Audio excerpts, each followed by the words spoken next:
Good evening नैना। Sorry आज late हो गया। गुड इवनिंग रोशनी। हम लोग आज 11 मिनट्स लेट आऊंगी। सॉरी एक्चुअली मेरा लैपटॉप कनेक्ट नहीं हो पा रहा था। ओके ओके, तो चलिए फिर क्लास स्टार्ट करते हैं। पहले मैं थोड़ा सा रिवाइज करवा देती हूँ कल हम लोगों ने क्या क्या किया था। उसके बाद हम लोग अपना स्टार्ट करते हैं। तो हम किधर थे, एक मिनट। आई थिंक सब कुछ क्लियर है ना। कोई भी प्रॉब्लम हो आप कमेंट कर सकते हैं, ठीक है। कल हम लोगों ने हमारा इनवर्टिब्रेट एंड वर्टिब्रेट स्टार्ट कर दिया था, ठीक है। आई होप आप लोगों ने साथ ही साथ रिवाइज किया होगा। बहुत ही बेसिक बेसिक कॉन्सेप्ट्स हम लोगों ने देखे थे।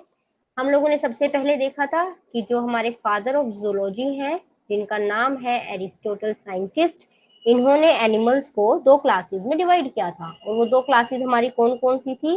एनेमिया थी और नेक्स्ट हमारी थी इनामिया। और ये इन्होंने आरबीसी के बेसिस पर किया था। जहां पर आरबीसी एब्सेंट था उन्हें एनेमिया में डाल दिया था, जहां पर आरबीसी प्रेजेंट था उन्हें इनामिया में डाल दिया था। उसके बाद उन्होंने इनामिया को भी दो क्लासेस में डिवाइड किया था, जिसमें उन्होंने वीवी पैरा के बारे में बताया था और उसके बाद उन्होंने यहाँ पर ओवी पैरा के अंदर बताया था। कुछ ओवी पैरा क्लास बताई थी। उसके बाद इन्होंने ओवी पैरा को भी दो क्लासेस में डिवाइड किया था, मतलब दो में नहीं। ओवी पैरा के अंदर हमारे आ रहे थे Pisces, amphibians, reptiles and Aves. फटाफट एक बार 5 मिनट में सारा रिवाइज कर लेते हैं, उसके बाद फिर मैं स्टार्ट करती हूँ। उसके बाद हम लोगों ने कुछ आई थिंक 8 या 9 बेसिक कॉन्सेप्ट पढ़े थे, जिसमें हमने सबसे पहले लिया था लेवल ऑफ बॉडी ऑर्गेनाइजेशन, ठीक है, जिसके अंदर हम लोगों ने लेवल ऑफ बॉडी ऑर्गेनाइजेशन पढ़ा था। यहाँ पर हम लोगों ने कुछ एग्जाम्पल्स भी लिए थे। लेवल ऑफ बॉडी ऑर्गेनाइजेशन में सबसे पहले हमारा आ रहा था प्रोटोप्लाज्मिक। प्रोटोप्लाज्मिक के अंदर हमारा आ रहा है, मैं थोड़ा सा ऐसे लिख रही हूँ जल्दी जल्दी, आई थिंक आप लोगों को समझ आ रहा होगा। प्रोटोप्लाज्मिक में हमारे प्रोटोजोआ थे। उसके बाद हमने बात किया था सेलुलर लेवल। सेलुलर लेवल के अंदर हमारे स्पॉन्जेस थे। देन हम लोगों ने बात की थी टिश्यू लेवल के बारे में, और टिश्यू लेवल के अंदर हमारे सीलेंट्रेट और टीनोफोरा थी। उसके बाद यहाँ पर था ऑर्गन लेवल। ऑर्गन लेवल हम लोगों ने कहाँ पर पढ़ा था? प्लेटीहेल्मिन्थस के अंदर। और इसके बाद हम लोगों ने देखा था ऑर्गन सिस्टम। ओके, इसके बाद हम लोगों ने देखा था ऑर्गन सिस्टम। और ऑर्गन सिस्टम आज हेल्मिन्थस से लेके मैमल्स तक सबके अंदर होता है। उसके बाद सेकेंड कॉन्सेप्ट आई थिंक हमारा सिमेट्री था। सिमेट्री क्या होती है? कि दोनों इक्वल पार्ट हो, दोनों तरफ से इक्वल पार्ट हो। तो सिमेट्री में भी हम लोगों ने डिवाइड किया था। फर्स्ट तो थे जिनके अंदर कोई सिमेट्री देखने को नहीं मिलती है, असिमेट्री वाले जो थे लोग, वो थे स्पॉन्जेस। उसके बाद थी रेडियल सिमेट्री। रेडियल सिमेट्री में हमने क्या देखा था कि कहीं से भी किसी भी डायमीटर से कट करोगे आप तो दोनों तरफ से आपको सेम टू सेम देखने को मिलेगा। उसके बाद हमने देखी थी बायलेटरल सिमेट्री। बायलेटरल सिमेट्री में क्या है कि कोई एक ऐसा प्लेन होगा जहां से आपने कट किया उसके बाद ही आपको दो इक्वल पार्ट्स देखने को मिलते हैं। यहाँ पर रेडियल में हमारे थे सीलेंट्रेट, टीनोफोरा, एकाइनोडर्मेटा, और बायलेटरल में हमारे थे प्लैटीहेल्मिन्थस से लेके कॉर्डेट तक सब। उसके बाद हमने थर्ड कॉन्सेप्ट लिया था हमारा जर्मिनल लेयर वाला। जर्मिनल लेयर मैंने आपको बताया था जिस तरीके से, जैसे जाइगोट, जाइगोट से मोरुला, मोरुला से प्लास्टुला, प्लास्टुला से उसके बाद गैस्ट्रुला बनता है, देन गैस्ट्रुलेशन होता है। गैस्ट्रुलेशन में हम लोगों ने देखा था कि कुछ 3 लेयर्स बन रही थी, एक्टो, एंडो और मीसो। यहाँ पर भी फिर हम लोगों ने दो क्लासेस में डिवाइड किया था। सबसे पहले आ रहे थे हमारे डिप्लोब्लास्टिक, जिनके अंदर सिर्फ दो ही लेयर थी, एक्टो और एंडो, और मीजोग्लिया जो था वो अनडिफ्रेंशिएटेड था। यहाँ पर जो जर्मिनल लेयर थी वो थी बच्चे आपकी ट्रिप्लोब्लास्टिक। ट्रिप्लोब्लास्टिक में तीनों थी, एक्टो, एंडो और मीजो। यहाँ पर प्लैटीहेल्मिन्थस से लेके कॉर्डेट तक सब आ रहे थे। उसके बाद हम लोगों ने फोर्थ ली थी बॉडी कैविटी। बॉडी कैविटी मैंने आपको बताया था कि जब हम एनिमल किंगडम पढ़ रहे होते हैं उस टाइम पर हम लोग बॉडी कैविटी में क्या करते हैं कि जैसे कि आपका जो एंडोडर्म है, एंडोडर्म के पास वाली जो कैविटी है उसे हम लोग बॉडी कैविटी बोल देते हैं, ठीक है। वैसे कैविटी क्या होता है? कोई भी एक खाली जगह। तो हमने कहा था कि कोई भी ऐसी कैविटी जिसे जो कि लेयर्ड होती है मेसोडर्म से, उसे हम लोग बोलते हैं सीलोम। तो हम लोगों ने यहाँ पर भी कुछ कैटेगरीज बनाई थी। फर्स्ट हमने बनाए थे असीलोमेट, जिनके पास आपको कोई सीलोम देखने को नहीं मिल रहा था।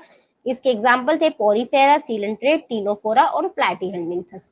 उसके बाद आपने बताया था कि मैम एक आपने स्यूडोसीलोमेट बताया है, जहां पर हमें सीलोम देखने को तो मिल रहा है, कुछ सीलोम के जैसा दिख रहा है, पर वो सीलोम नहीं है। मतलब कैविटी तो थी बट वो मीजोडर्म से लाइन नहीं थी। इसका हमने एग्जाम्पल क्या देखा था? इसका एग्जाम्पल हो रहा था हमारा एस्कैल्मिन्थस, ठीक है। और असिलोमेट के हमारे एग्जाम्पल कौन थे? ये तो मैंने बता दिए, बहुत सारे थे। उसके बाद नेक्स्ट थे सिलोमेट। सीलोमेट को भी मैंने दो कैटेगरी में डिवाइड किया था, जिसमें फर्स्ट थे हमारे शाइजोसील और नेक्स्ट और हमारे सेकंड थे यहाँ पर एंटेरोसील। ठीक है, उसके बाद मैंने आपको बताया था जो शाइजोसील होते हैं इसमें जो मेसोडर्म मास होता है उसकी स्प्लिटिंग होती है। ठीक है, यहाँ पर आपने देखा था स्प्लिटिंग ऑफ मेसोडर्म, जिसके मैंने एग्जांपल आपको बताए थे आम यानी आपका एनेलिडा, आर्थ्रोपोडा और मोलस्का। उसके बाद एंटेरोसील के अंदर मैंने आपको बताया था यहाँ पर गट पाउच का फ्यूजन होता है, जिसकी वजह से यहाँ पर मेसोडर्म बनता है। ठीक है, यहाँ पर एकाइनो से लेके और मैमल्स तक सब आ जाते हैं। ठीक है, उसके बाद हमारा फिफ्थ कॉन्सेप्ट होता है बॉडी प्लान। उसके बाद मैंने आपको बताया था बॉडी प्लान के बारे में। बॉडी प्लान में मैंने आपको तीन टाइप की चीजें बताई थी। फर्स्ट मैंने आपको बताया था कि सेल प्रेजेंट है, जहां पर हमें जिसे हम बोलते हैं सेल एग्रीगेट टाइप। इसका मैंने आपको एग्जाम्पल बताया था स्पॉन्जेस। उसके बाद नेक्स्ट हम लोगों ने देखा था blind sac body plan. Okay, इसके बाद हम लोगों ने देखा था ब्लाइंड सैक बॉडी प्लान। यहाँ पर हम लोगों ने क्या देखा था कि डाइजेस्टिव सिस्टम जरूर था पर वो इनकम्प्लीट था। इनकम्प्लीट का क्या मतलब था कि एनस और माउथ मतलब एक ही सेम ही था, यानी सेम ओपनिंग थी। ठीक है, इंजेक्शन के लिए और इजेक्शन के लिए दोनों के लिए सेम ओपनिंग थी। उसके बाद यहाँ पर नेक्स्ट हमारा था tube with in tube. Tube with in tube में हमने क्या देखा था कि जो आपकी बॉडी है वो पूरी एक ट्यूब है और उसके अंदर एक एलिमेंट्री कैनाल जो है वो भी एक ट्यूब है, जिसे हमने बोला था tube with in tube. Cell aggregate के बारे एग्जांपल थे स्पॉन्जेस, और ब्लाइंड सेक बॉडी प्लान के क्या क्या एग्जांपल्स थे अपने माइंड में सोचिए, सीलेंट्रेट और प्लैटीहेलमिन्थस। और ट्यूब विद इन ट्यूब के निमेटोड से लेके कोडेट तक सब थे। उसके बाद नेक्स्ट हमारा आता है सेगमेंटेशन। सेगमेंटेशन क्या होता है, कुछ भी सेगमेंट टाइप जैसे किसी की बॉडी हो तो उसे हम लोग बोल देते हैं सेगमेंटेशन।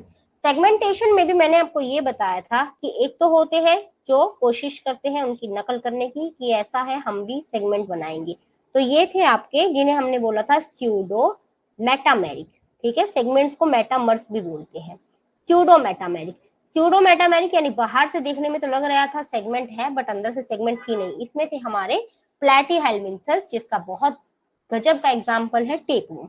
उसके बाद हम लोगों ने यहाँ पर देखा था मेटामेरिक सेगमेंटेशन। मेटामेरिक यानी कि अच्छे से बिल्कुल ट्रू वाला सेगमेंटेशन था। ठीक है, इसके हम लोगों ने एग्जाम्पल के क्या देखे थे, इसके एग्जाम्पल थे हमारे एनेलिडा, आर्थ्रोपोडा और कोडेट्स के अंदर, सबके अंदर हर जगह पे तो नहीं बट कहीं कहीं पर हमें कोडेट्स के अंदर भी अगर सेगमेंट देखने को मिलती है तो वो मिलती है मेटामेरिक। उसके बाद नेक्स्ट आपने देखा था सेवंथ हमारा कॉन्सेप्ट था यहाँ पर नोटोकोड। नोटोकोड के बारे में मैंने आपको ये बताया था कि ये मेसोडर्मल डिराइव्ड होती है, रोड लाइक स्ट्रक्चर है और डोर्सल साइड में प्रेजेंट होती है।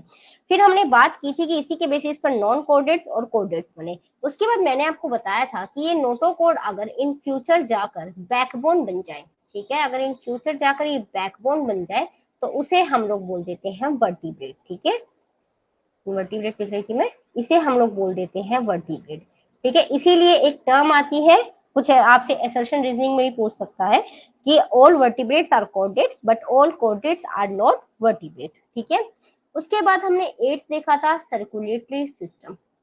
सर्कुलेटरी सिस्टम के अंदर आपने क्लोज और ओपन टाइप का सर्कुलेटरी सिस्टम देखा था। क्लोज वाला जो था यहाँ पर बहुत सारी वेसल्स इंक्लूड थी, यानी कि हार्ट से ब्लड पंप हो जाता था ब्लड वेसल्स के अंदर, उसके बाद जिस ऑर्गन में जाना है वहां पर जाएगा। वहीं दूसरी तरफ अगर मैं सर्कुलेटरी ओपन सिस्टम की बात करूं तो जो ओपन वाला था ये आपने कहाँ पर देखा था बच्चे, ये आपने आर्थ्रोपोडा, मोलस्का, एकाइनोडर्मेटा, हेमिकोडेटा और कुछ लोअर कोडेट्स में देखा था। ओपन में भी याद कीजिए, मोलस्का में हमने मतलब ओपन में यहाँ पर तो ठीक है हमने मोलस्का में देखा था, बट मोलस्का के कुछ मेंबर थे जिनमें थे सिफेलोपोड। जो सिफेलोपोड थे इनके अंदर भी आपने क्लोज सर्कुलेटरी सिस्टम देखा था। जब हम लोग एनिमल फिजियोलॉजी पढ़ेंगे, जब मैं आपको पूरा अच्छे से डायग्राम दिखाऊंगी कि किस तरीके से ओपन सर्कुलेटरी सिस्टम देखने को मिलता है, किस तरीके से क्लोज सर्कुलेटरी सिस्टम देखने को मिलता है। उसके बाद 9th हम लोगों ने देखा था कि ब्लास्टोपोर के बेसिस पर जब ब्लास्टोपोर बनता है, जो मैंने आपको बताया था कि ये जो आपका गैस्ट्रुला कुछ इस टाइप से जैसे बना, तो यहाँ पर कुछ इस टाइप से जो स्ट्रक्चर होता है जिसे आपने ब्लास्टोपोर बोल दिया ओपनिंग।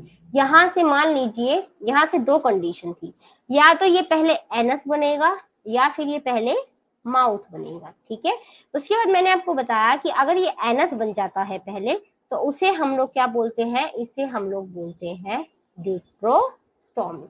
ठीक है, इसे हम लोग बोलेंगे ड्यूट्रोस्टोमिक। और अगर ये पहले माउथ बन गया तो इसे हम लोग बोल देते हैं प्रोटोस्टोमिक। प्रोटोस्टोमिक। ठीक है, आई थिंक हम लोगों ने इतनी सारी चीजें क्लियर कर ली थी, आप लोगों को समझ में आ गई थी। ठीक है, उसके बाद हम लोगों ने फिर एनिमल किंगडम को भी दो पार्ट्स में डिवाइड किया था। अगर मैं बात करूं पूरे एनिमल किंगडम की, इसे हम लोगों ने दो पार्ट्स में डिवाइड किया था, जिसमें फर्स्ट थे हमारे पैराजोआ, और हाँ ऊपर जो हम थे यहाँ पर ब्लास्टोपोर वाले के अंदर जो ड्यूट्रोस्टोम थे, यहाँ पर एकाइनोडर्मेटा से मैमल्स तक सब इसके एग्जाम्पल थे। प्रोटोस्टोम में प्लैटीहेल्मिन्थस से मोलस्का तक सब इसके एग्जाम्पल थे। उसके बाद एनिमल किंगडम के अंदर हमने दो क्लासेस में डिवाइड किया था, पैराजोआ और नेक्स्ट था हमारा यहाँ पर यूमेटाजोआ। ठीक है, और एनिमल एनिमल को ही हम लोग मेटाजोआ भी बोलते हैं, मल्टीसेलुलर भी बोलते हैं। उसके बाद हम लोगों ने यू मेटाजोआ को भी दो क्लासेस में डिवाइड किया था, जिसमें हम लोग आए थे रेडिएट, जिसमें हमने सिमेट्री देखी थी, रेडियल सिमेट्री और बायलेटरल सिमेट्री। फिर हमने रेडिएटा मतलब रेडियल के अंदर हम लोगों ने किस किस को डाल दिया था, रेडियल सिमेट्री कर दी थी इसको। रेडियल के अंदर हमने किस किस को डाला था, सीलेंट्रेट और टीनोफोर को। बायलेटरल को हमने सीलोम के बेसिस पर फिर से डिवाइड किया था, जिसमें फर्स्ट था मेरा सीलोमेट, सेकेंड था मेरा स्यूडोसिलोमेट और थर्ड था मेरा यहाँ पर सिलोमेट। ठीक है, फिर मैंने सिलोमेट को भी आगे और डिवाइड किया था, जिसमें मैंने आपको बताए थे शाइजोसिलोमेट। मैं थोड़ा ऐसे ही लिख रही हूँ क्योंकि हम लोग पहले पढ़ चुके हैं, बस आपको आपका रिवाइज हो जाए। ठीक है, नेक्स्ट था हमारा एंटेरोसिलोमेट। ठीक है, और शाइजो में भी हमारा कौन कौन से थे, साइजो में भी हमारे कौन कौन से थे, एनालिडा, आर्थ्रोपोडा, मोलस्का। ठीक है, ये 10 मिनट के अंदर हम लोगों ने 12 मिनट के अंदर हम लोगों ने जो कुछ भी पढ़ा था वो सब कुछ रिवाइज कर लिया है। ठीक है, तो चलिए फिर यहाँ पर कुछ क्वेश्चंस हैं जो मुझे लगा कि शायद मुझे आप लोगों को दिखाने चाहिए। ये क्वेश्चंस हैं आपके CUET PG जूलॉजी 2022 के। ठीक है, अभी मैंने 2023 के नहीं देखे हैं, CUET PG जूलॉजी 23 के। यहाँ से मुझे टोटल 4 क्वेश्चंस देखने को मिले। यहाँ पर कुछ क्वेश्चंस बिल्कुल डायरेक्ट हैं जो हमने कल पढ़ा उससे, कुछ क्वेश्चंस ऐसे हैं जहां पर आपको थोड़े से एग्जाम्पल्स याद करने पड़ेंगे। अब आप बोलोगे मैम एग्जाम्पल कैसे याद करें, अभी तो नहीं होंगे हमें एक बार में सारे एग्जाम्पल याद। हम लोग हर फाइलम पढ़ेंगे और हर फाइलम के जब एग्जाम्पल को पढ़ेंगे तो आपको सब कुछ याद होने लगेगा। बस आप लोग मेरे साथ धीरे धीरे याद करते रहना, धीरे धीरे पढ़ते रहना अपने घर पे बैठ के, तो आपकी सारी चीजें धीरे धीरे क्लियर होती चलेंगी। ठीक है, अब देखिए मैंने आपको जनरल टर्म्स बता दी, जैसे मैंने आपको बोल दिया कि ऐसा है कि इस फाइलम से लेके इस फाइलम तक के लोगों के अंदर ये कैरेक्टर मिलता है। अब उस फाइलम के लोग कौन से हैं, ये सारी चीजें आप लोग, मतलब उस फाइलम के मेंबर्स कौन से हैं, ये सारी चीजें आप लोग जब धीरे धीरे हमारी क्लासेस आगे होंगी, यानी मैं ये बोल सकती हूँ कि बिल्कुल जब हमारी लास्ट क्लास होगी आप ये बोल सकते हो कि हाँ जी इस यूनिट से तो हम लोग एक भी क्वेश्चन छोड़ के नहीं आएंगे, गलत नहीं करके आएंगे। ठीक है, धीरे धीरे मैं आपको कुछ वर्कशीट दिया करूंगी। अभी तो क्या है हमारी बेसिक क्लास है, तो इसके बेसिस पर मुझे समझ नहीं आ रहा मैं क्या वर्कशीट बनाऊं आपके लिए। कुछ 2-3 क्लासेस हो जाएंगी, उसके बाद मैं आपको कुछ वर्कशीट दिया करूंगी। उन वर्कशीट को आप सॉल्व करना, सॉल्व करके आप चाहे तो ग्रुप में सेंड कर देना, या फिर मान लीजिए मैं आपको कुछ भी ऐप में बोल दूंगी अपलोड करने के लिए, आप वहां पर कर सकते हो। और हमारा कुछ क्या होगा यहाँ पर, डेली प्रैक्टिस पेपर दूंगी मैं आपको। ठीक है, DPP बोल लीजिए, मैं डेली, या तो डेली प्रैक्टिस पेपर, नहीं तो डेली नहीं तो वीक में आपको एक पेपर तो मैं दूंगी। ठीक है, जहां से आपकी प्रैक्टिस हो सके, इससे क्या होगा, आपका डेली पढ़ने का दिल करेगा। ठीक है, तो आइए हमारे फर्स्ट क्वेश्चन पे। आज का हमारा फर्स्ट क्वेश्चन है एस्कैरिस, और मान लीजिए बाद वाला अभी छोड़ दो, आपको नहीं समझ आ रहा, आपको सिर्फ इतना समझ आ रहा है एस्कैरिस है। मान लीजिए आपको ये भी नहीं पता कि मतलब आपने एस्कैरिस का नाम नहीं सुना। जब मैं कल आपको सिलेबस बता रही थी, सिलेबस में मैं आपको कुछ कुछ उनके स्पेशल वाले ऑर्गेनिज्म के नाम बता रही थी कि इसके बारे में ये आता है, इसके बारे में ये आता है। ठीक है, तो मैं एक बार पोल क्रिएट करती हूँ, देखना आप पोल काम कर रहा है या नहीं कर रहा है, और उसके बाद फिर आप यहाँ पर मार्क करना आंसर। कुछ फास्ट हो रहा हो तो मुझे बता देना। ठीक है, स्पीड मेरी ज्यादा इसलिए थी, मुझे लगा कि ये सब कुछ पढ़ा हुआ है, सिर्फ आपको फटाफट फटाफट रिवाइज करना था। मैं यहाँ पर पोल क्रिएट करती हूँ, छोटा सा क्वेश्चन है, 15 सेकेंड दूंगी आपको, आप फटाफट मार्क कीजिएगा। ठीक है, देखते हैं हमारा पोल अच्छे से काम करता है कि नहीं करता है।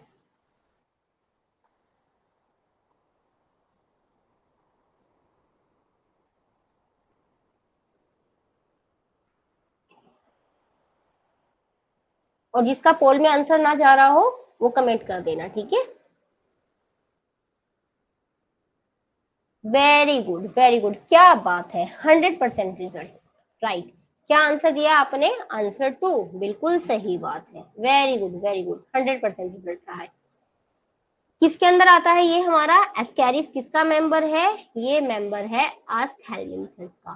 ठीक है, यानी आप लोगों ने जो कल पढ़ा है वो हमारा खराब नहीं गया है। ठीक है, बिल्कुल बेसिक बातें थी, बट देखो आपके सीयू ईटी पीजी जूलॉजी में 2022 में ही ये क्वेश्चन आया है। ठीक है, लास्ट ईयर ही आया है।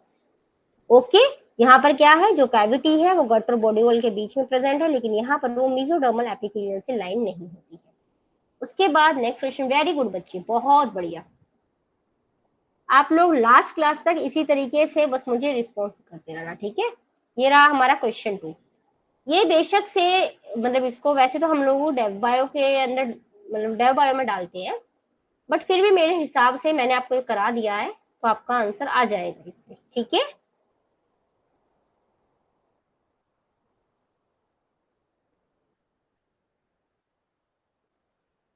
मैं यहाँ पर फिर से पोल जनरेट करती हूँ।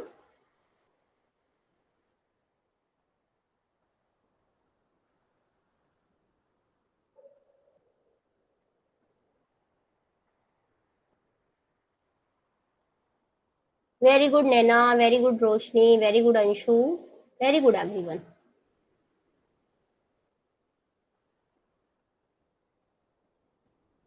क्या बात है, 100% रिजल्ट। बहुत बढ़िया बच्चे, बहुत बढ़िया, रियली इम्प्रेसिव। पढ़ रहे हैं आप लोग, हाँ। Good, very good. तो इसका आंसर हमारा क्या हो जाता है? टू हो जाता है। सबसे पहले क्या होगा? सबसे पहले यहाँ पर फर्टिलाइजेशन होगा। ठीक है, फर्टिलाइजेशन के बाद क्या होगा? फर्टिलाइजेशन के बाद क्लीवेज होगा। क्लीवेज के बाद यहाँ पर मोरुला बनेगा। मोरुला के बाद यहाँ पर ब्लास्टुला बनेगा। और ब्लास्टुला के बाद यहाँ पर गेस्टुला बनेगा। वेरी गुड एवरीवन, बहुत बढ़िया। ये रहा हमारा क्वेश्चन नंबर 3। इसको सॉल्व करने के लिए सिर्फ इतना ध्यान रखना कि यहाँ पर जैसे जैसे इवोल्यूशन बढ़ता हुआ, मतलब जैसे जैसे इवोल्यूशन अपना पहुंच रहा था आगे, वैसे वैसे एनिमल्स कॉम्प्लेक्स होते स्टार्ट हो गए, यानी कॉम्प्लेक्सिटी बढ़नी स्टार्ट हो गई। और आपको पता है कि सबसे पहले कौन आया, उसके बाद कौन आया, उसके बाद कौन आया। आपको थोड़ा बहुत अगर एग्जाम्पल पता हो कौन सा किस फाइलम के अंदर है, तो आप इसका आंसर निकाल सकते हो। मैं फिर से पोल जनरेट करती हूँ।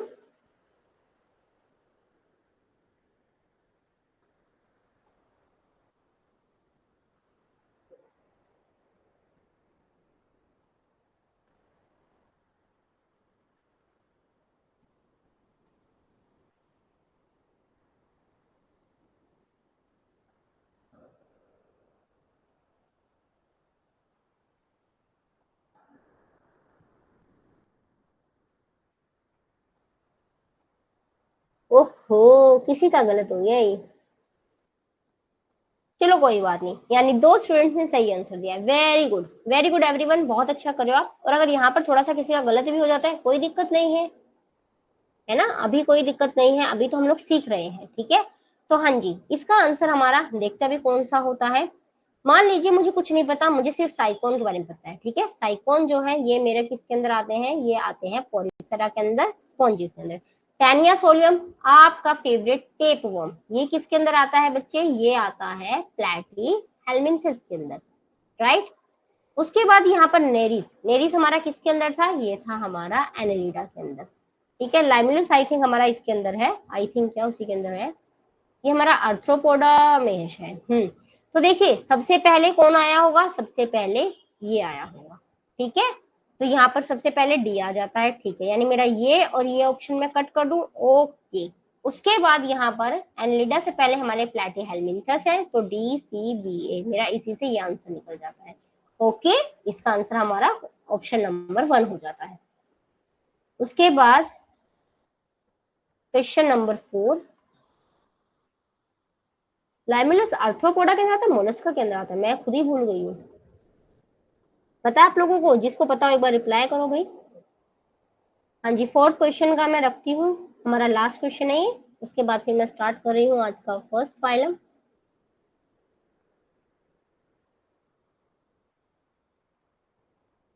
मुझे लिटरली बहुत अच्छा लगा कि सब लोग आंसर दे रहे हैं। क्या बात, आप सब इन्वॉल्व हो रहे हैं।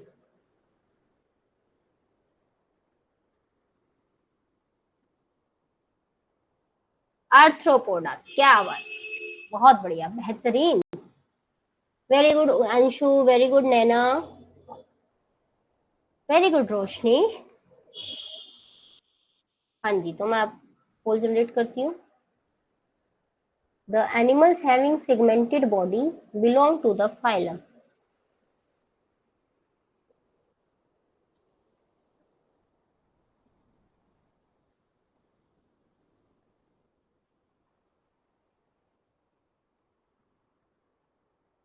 वेरी गुड, किसी ने सही आंसर दे दिया है, किसी एक स्टूडेंट ने, दो ने दे दिया है, तीनों ने, क्या बात है। यानी हमारा इस क्वेश्चन में भी पूरा 100% रिजल्ट आया है। बहुत बढ़िया बच्चे, बहुत बढ़िया। ठीक है, यानी आप लोग पढ़ रहे हैं। सेगमेंटेड बॉडी पूछा है, किसके अंदर होती है? बिल्कुल अच्छे से एकदम ट्रू वाली सेगमेंट किसके पास थी? हमारे एनेलिडा और अर्थ्रोपोडा के पास। कहां पर है मेरा डी एंड ई? ये रहा, यहाँ पर है। ठीक है, तो यहाँ पर कौन सा हो गया मेरा? फोर्थ ऑप्शन यहाँ पर करेक्ट हो गया। बहुत बढ़िया बच्चे, ठीक है, वेरी गुड। आज सबको मेरी तरफ से, अभी आप लोग हो नहीं मेरे सामने, वरना सबको मेरी तरफ से पार्टी तो मिल ही जाती। फर्स्ट क्लास के फर्स्ट क्वेश्चन हमारे, ठीक है, ओके। अब आ जाते हैं हम लोग नेक्स्ट। देखिए, इसके बाद वैसे अगर आप कहीं पर भी पढ़ते हैं तो हमारा आता है प्रोटोजोआ, ठीक है, बट मेरे हिसाब से थोड़ा सा कॉम्प्लिकेटेड हो जाता है। इसके लिए हमें थोड़ा बहुत पता होना चाहिए, मतलब काफी चीजें हैं जो हमें मालूम होनी चाहिए इसके लिए, क्योंकि कुछ यहाँ पर क्या है, यहाँ पर ज्यादातर जो है वो ऐसे हैं बीमारी फैलाने वाले पैरासाइट्स हैं। ठीक है, तो पैरासाइट्स जो है मतलब यहाँ पर हर कैटेगरी के लोग आ रहे हैं, तो इसीलिए मैं यहाँ को मतलब यहाँ पे प्रोटोजोआ को ना पढ़ाते हुए अभी सबसे पहले यहाँ पर मैं लूंगी पोरीफेरा। ठीक है, सबसे पहले मैं लूंगी पोरीफेरा, यानी सबसे पहले अभी हमारे यही आ रहे थे, तो यहाँ से हम लोग स्टार्ट करेंगे पूरा, जैसे जैसे इवोल्यूशन होगा पोरीफेरा से लास्ट तक हम लोग मैमल्स तक जाएंगे, उसके बाद मैं आपको प्रोटोजोआ बताऊंगी। ठीक है, तो आज मैं पोरीफेरा से स्टार्ट करती हूँ, तो आ जाइए पोरीफेरा क्लास हमारी स्टार्ट करते हैं। ओके, पोरीफेरा जो है आप देख सकते हैं, बड़े ही सुंदर सुंदर आपको ये देखने को मिल रहे हैं। ये देखिए, ये सब पोरीफेरा है। कहाँ पर मिलते हैं ये आपको? आराम से समुद्र के अंदर बैठे रहते हैं। ठीक है, आराम से समुद्र के अंदर बैठे रहते हैं।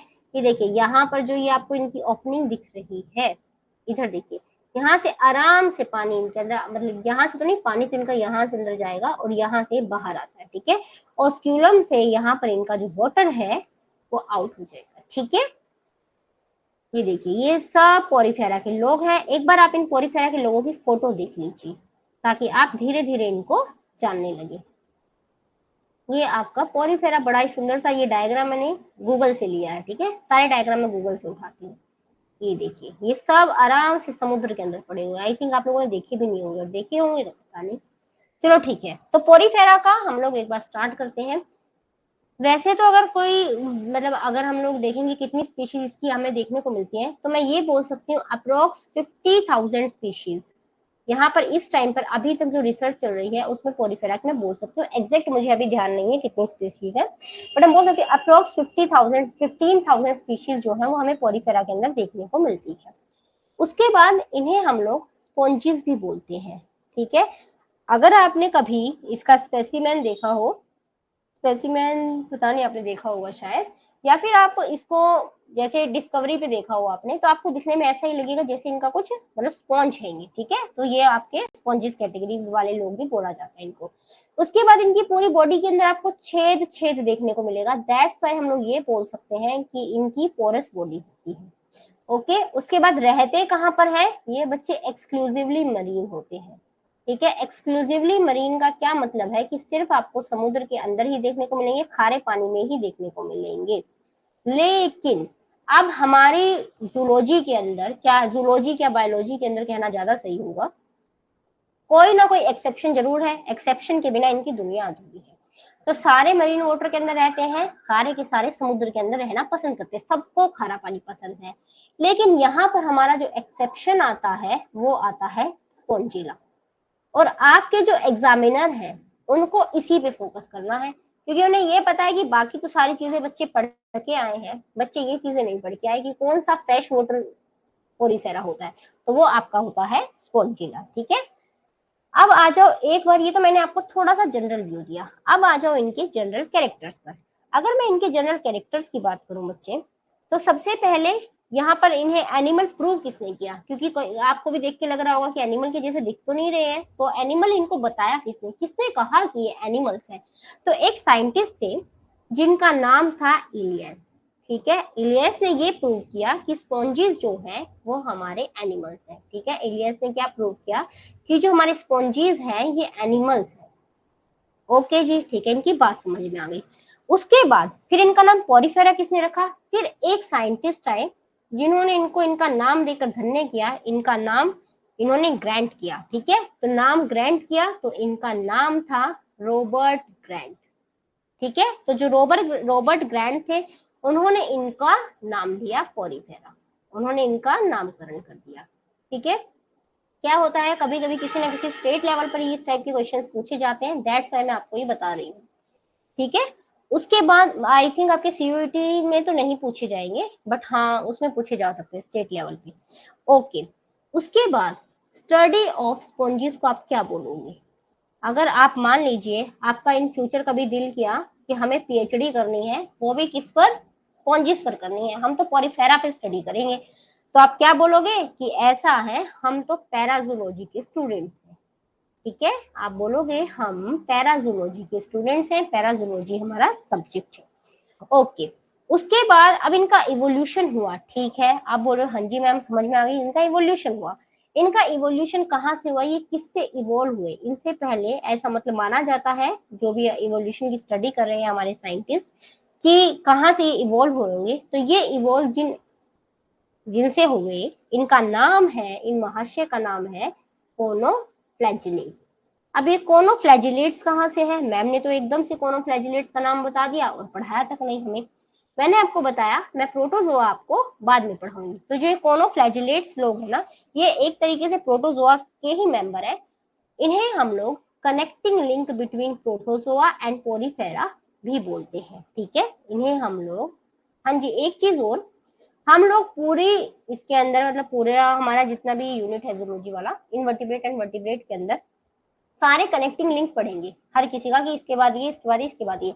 आपको कनेक्टिंग लिंक याद रखने हैं क्योंकि आपके एग्जाम में पूछे जाते हैं। ठीक है, मैं इवोल्यूशन के अंदर भी आपको एक बार सारे कनेक्टिंग लिंक रिवाइज करवा दूंगी, पर मैं चाहती हूँ कि आप मेरे साथ करते रहें ताकि आपको इवोल्यूशन में वो कनेक्टिंग लिंक टफ ना लगे। ठीक है, तो किस किस के बीच में कनेक्टिंग लिंक है बच्चे, ये कनेक्टिंग लिंक है बिटवीन प्रोटोजोआ एंड स्पॉन्जेस। ठीक है, अगर आपसे कोई पूछे कि connecting link between protozoa and sponges, वो है आपके कोनोफ्लैजिलेट्स। ठीक है, फर्स्ट जो इंपॉर्टेंट चीज आई वो आई सबसे पहले आपकी कोनोफ्लैजिलेट्स। ठीक है, उसके बाद हैबिटेट कहाँ पर रहते हैं, ये बात तो मैंने आपको अभी अभी बताई है कि ये मोस्टली आपके मरीन वाटर होते हैं, मतलब समुद्र के अंदर आपको देखने को मिलेंगे, लेकिन इनमें से कुछ जो होते हैं वो फ्रेश वाटर स्पॉन्जेस भी होते हैं।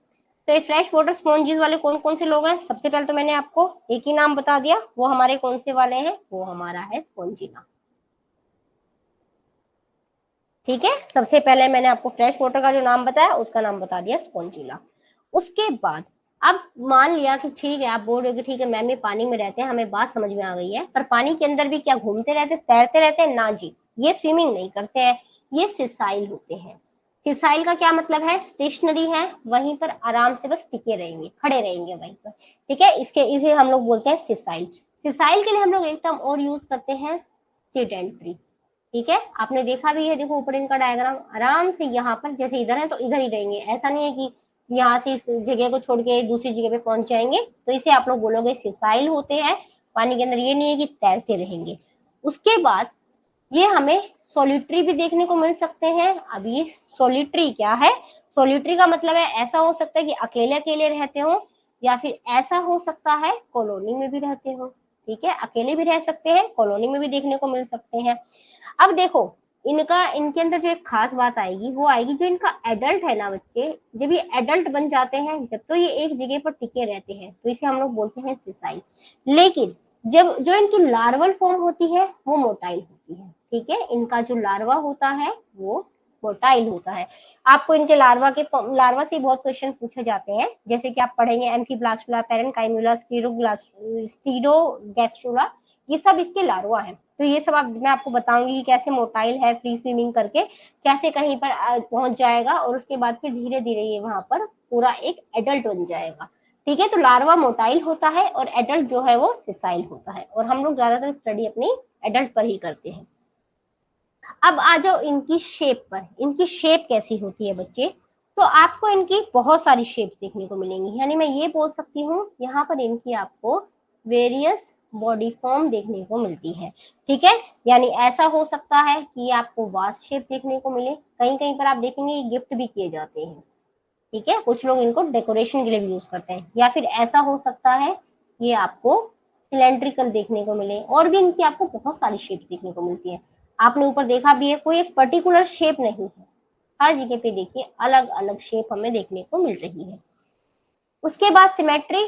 अब आप लोग बेसिक सारे क्लियर कर चुके हो, आपको पता है कि अभी सबसे पहले कौन सी वाली सिमेट्री आ रही है। यहाँ पर सिमेट्री आपको दो टाइप की, मतलब एक पहले एक बताती हूँ कि यहाँ पर आपको मेन जो सिमेट्री देखने को मिल रही है वो हमारी कौन सी है बच्चे। यहाँ पर हमें रेडियल सिमेट्री भी देखने को मिलती है।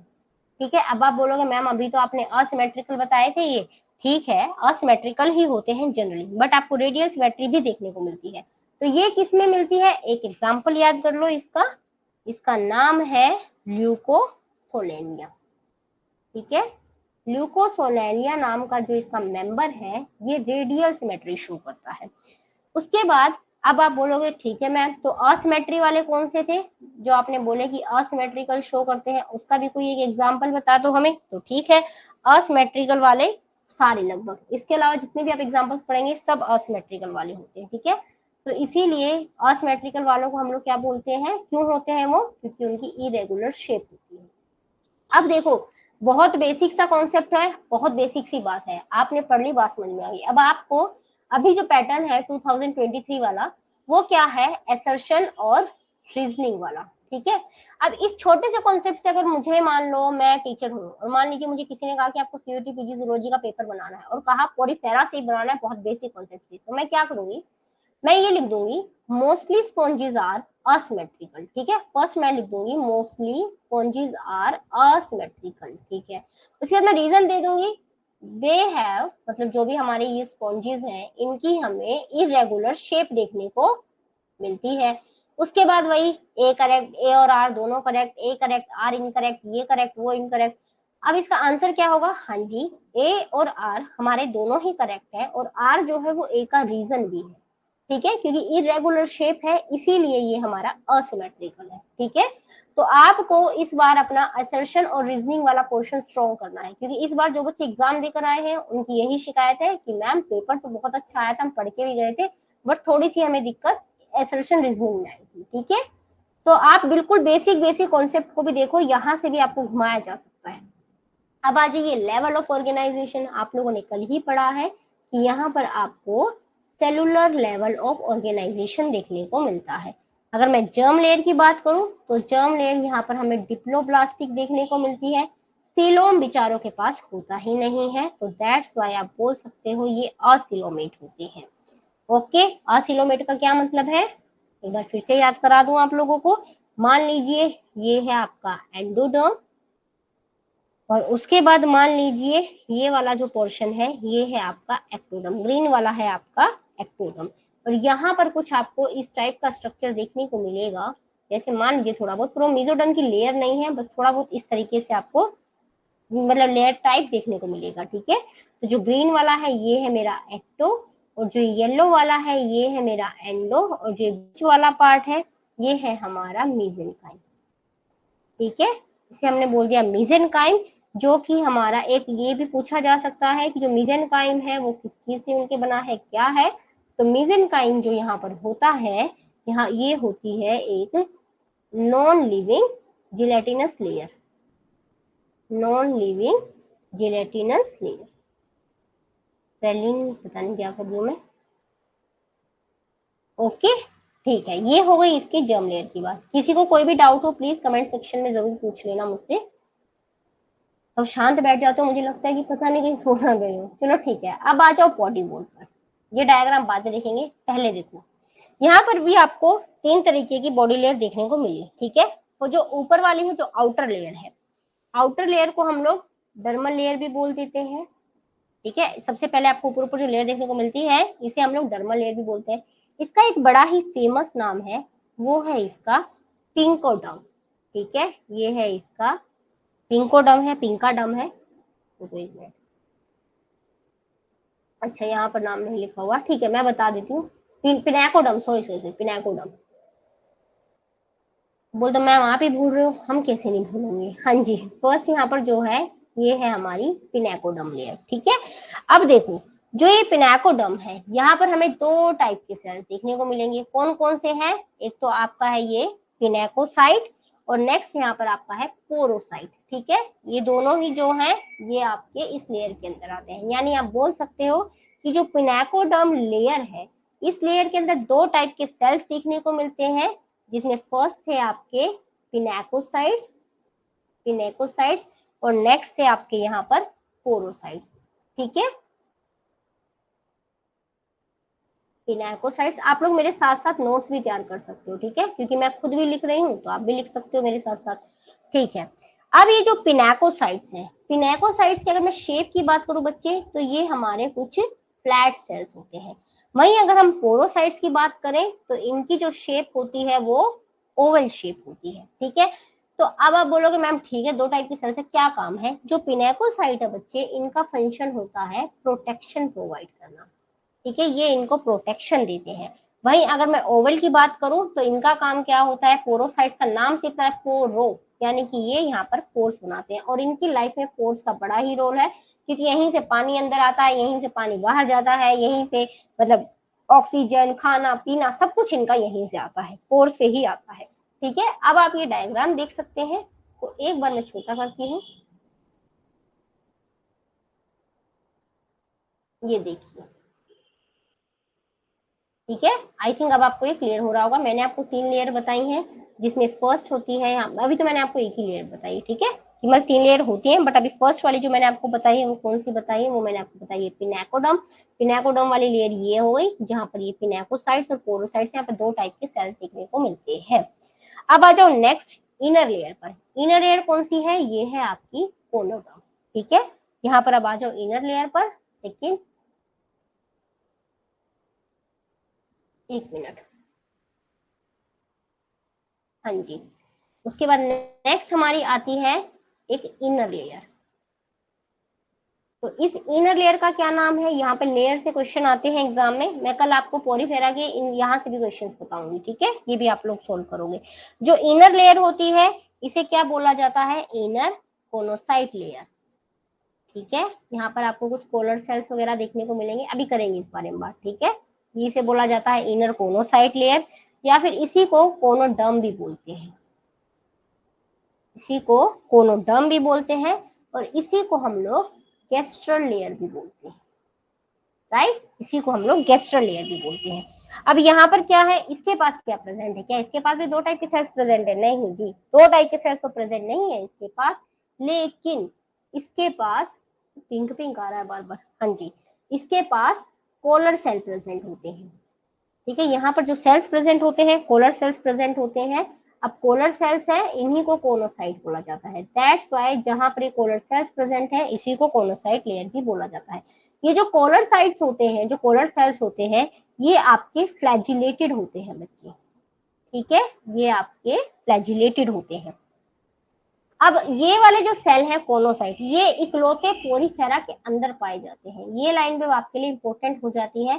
क्या होता है, कई बार आपको एग्जाम में ये कह के कंफ्यूज कर देगा, only found in Porifera, may be found in this phylum, या फिर always found in this phylum, इस तरीके से हमें कंफ्यूज करता है। ठीक है, तो यहाँ पर आपको अब याद करने वाली चीज आपकी मेन कौन सी आ गई है, कि ये सिर्फ और सिर्फ पोरीफेरा में मिलते हैं। कहीं पर भी कोनोसाइट का नाम आ जाए, मार्क मत करके आ जाना। ठीक है, सिर्फ पोरीफेरा में ही मार्क करके आना है इसमें। ठीक है, तो किस टाइप का इसका स्ट्रक्चर होता है, अगर मैं आपको थोड़ा सा ड्रॉ करके दिखाऊं, मान लीजिए मैं यहाँ पर एक पोलर बना देती हूँ। एक मिनट, पेन नहीं चल रहा इधर, एक मिनट स्टूडेंट सा लोड हो रहा है, ये नॉट रिस्पॉन्डिंग शो कर रहा है। ओफो, हाँ जी। तो कहाँ पर थी मैं? मान लीजिए मैं आपको इसका स्ट्रक्चर अगर ड्रॉ करके दिखाऊं कुछ इस तरीके से, यहाँ पे इसकी कॉलर बना देते हैं कुछ इस टाइप से। ठीक है, यहाँ पर ये मान लीजिए, ये मैं इसका बेस बना देती हूँ, इधर ये इसका बेस बना देती हूँ। बड़ा गंदा सा डायग्राम बनाया इन लोग, ठीक है, ये मैं कोनोसाइट बना रही हूँ। ठीक है, ये मैं इसका बना रही हूँ फ्लैजिला, क्योंकि फ्लैजिलेटेड होते हैं। ये मैं यहाँ पर बना रही हूँ कॉलर इसका, और ये है इसका बीज। ठीक है, इस टाइप का स्ट्रक्चर होता है। उसके बाद एक एग्जाम में ये भी पूछा गया था कि ये बता दो कोनोसाइट डिस्कवर किसने किए। तो ये जिन साइंटिस्ट ने डिस्कवर किए हैं, उन साइंटिस्ट का नाम है H.J. क्लार्क। ठीक है, इन साइंटिस्ट का नाम है H.J. क्लार्क। ओके, अब आ जाओ एक बार कोनोसाइट वाली लेयर और देख लो, कोनोडर्म वाली। ये देखो, यहाँ पर आपको फ्लैजिला देखने को मिल रहा है बच्चे। ये देखिए, ये यहाँ पर आपको फ्लैजिला देखने को मिल रहा है। इधर आपको पोलर भी देखने को मिल रहा है, और यहाँ पर आपको बेस भी देखने को मिल रहा है। ठीक है, मैं इसको इरेज कर देती हूँ एक बार। ओके, ठीक है, ये दो चीजें आपको समझ में आ गई। उसके बाद इन दोनों के बीच में जो प्रेजेंट है लेयर, वो एक प्रॉपर, मतलब प्रॉपर मीजोडर्म तो नहीं है, लेकिन इसे हम लोग बोलते हैं मीजोहाइल। ठीक है, यहाँ पर जो बीच में जो प्रेजेंट है, इसे हम लोग बोलते हैं मीजोहाइल, और इसी को हम लोग एक नाम और देते हैं, वो है इसका मेसेनकाइम। ठीक है, मैं लिखती हूँ यहाँ पर। थर्ड वाली जो लेयर है, इसका नाम है मेसेनकाइम, या फिर इसी को आप लोग क्या बोल सकते हो, मीजोहाइल। ठीक है, ये कहाँ पर है हमारी, ये रही बीच वाली लेयर। अब देखो, इसके अंदर आपको कुछ अमीबा लाइक स्ट्रक्चर देखने को मिल रहे हैं। इसको मैं एक बार फिर से छोटा करती हूँ। हाँ जी, ये देखो बच्चे, ध्यान से देखो, यहाँ पर आपको कुछ अमीबा लाइक स्ट्रक्चर देखने को मिल रहे हैं। शो हो रहा है ये देखो, जैसे कि मान लीजिए ये है, या फिर यहाँ पर ये है, कुछ अमीबा लाइक स्ट्रक्चर आपको देखने को मिल रहे हैं यहाँ पर। अब ये क्या है फिर? ठीक है, इसको अभी करते हैं डिस्कस। देखो, यहाँ पर ये जो अमीबा लाइक स्ट्रक्चर है, इनका नाम क्या दे दिया इन्होंने, अमीबोसाइट। ठीक है, इनका नाम यहाँ पर हो जाता है अमीबोसाइट। अभी इस बारे में बात करते हैं, बहुत इंपॉर्टेंट है ये जो इसके मेसेनकाइम वाली जो लेयर है, ये इसको इतना हल्के में मत लेना, इसकी बॉडी में सारे फंक्शन यही तो कराएगी। ठीक है, ये पहली चीज कहाँ पर प्रेजेंट है बच्चे, बाहर की तरफ जो डर्मल लेयर है वो, और अंदर की तरफ जो कोनोसाइट लेयर है वो, इन दोनों के बीच में प्रेजेंट है। इतनी चीज आपको समझ में आ गई। उसके बाद ये नॉन सेलुलर है। ठीक है, ये यहाँ पर नॉन सेलुलर लेयर भी बोला जाता है इसको। अगर आपके एग्जाम में पूछे कि नॉन सेलुलर लेयर कौन सी है, तो इसकी होती है मेसेनकाइम। अब यहाँ पर क्या है, यहाँ पर जो मैंने आपको कुछ अमीबा लाइक स्ट्रक्चर दिखाए, जिनका नाम है अमीबोसाइट्स, यानी यहाँ पर जो सेल्स प्रेजेंट है, इनका नाम है अमीबोसाइट्स। अमीबा लाइक स्ट्रक्चर है। ये क्या करते हैं, ये डिफरेंट टाइप्स ऑफ सेल्स को आगे जाके बनाते हैं। मतलब जो पिनाकोडर्म है आपका, या फिर जो कोनोडर्म है, इनके अंदर जो बहुत सारे टाइप के सेल्स बनेंगे, उनको एक तरीके से यही बनाएंगे। यानी मैं बोल सकती हूँ, amoebocytes give rise to different types of cells of both pinacoderm and choanoderm. ठीक है, इस लाइन को नोट कर लेना, कहीं आपको एसोसिएशन रीजनिंग में देखिए कंफ्यूज कर दे। मैं आपको ये बोल रही हूँ कि जो एमीबोसाइट्स हैं, दीज मैं लिखी देती हूँ, गिव राइज टू। अब की बार आप लोग स्टेटमेंट्स पर प्लीज ध्यान देना। ठीक है, माना कि आपका सब्जेक्टिव एग्जाम नहीं है, बट आपको एसोसिएशन रीजनिंग में कंफ्यूज करेंगे वो लोग। ठीक है, अभी जो पैटर्न था उसमें AR बहुत ज्यादा थी। Types of cells of both pinacoderm and choanoderm, both pinacoderm and choanoderm. अब देखिए, ये तो हुई कुछ बच्चों वाली बातें कि ये लेयर होती है, वो लेयर होती है, समझ में आ गया मैम। ठीक है, अब यहाँ पर जो मेन चीज आती है कि इन लेयर्स का काम क्या है, तो यहाँ पर अब मैं हेडिंग डालूंगी टाइप्स ऑफ एमीबोसाइट्स, कि कौन कौन से एमीबोसाइट्स हैं, कौन कौन से सेल्स हैं, क्या क्या काम कर रहे हैं। जिसमें हमारा फर्स्ट आता है, जो कि वेरी इंपॉर्टेंट है। आप लोगों में राइटिंग समझ तो आ रही है ना, थोड़ी सी गंदी राइटिंग है, PhD तक आते आते मेरी पूरी राइटिंग खराब हो चुकी है। ठीक है, हम लोग रिसर्च पेपर से कुछ लिखते हैं तो ऐसे ही लिखते रहते हैं। तो कुछ क्लियर है ना, कोई कुछ बोल नहीं रहा है, कोई मैसेज वगैरह भी नहीं आया है, एवरीथिंग क्लियर? एक बार यस नो कुछ बोल दो। थोड़ा सा राइटिंग का आपको देखना पड़ेगा, थोड़ी सी है मेरी राइटिंग ऐसी।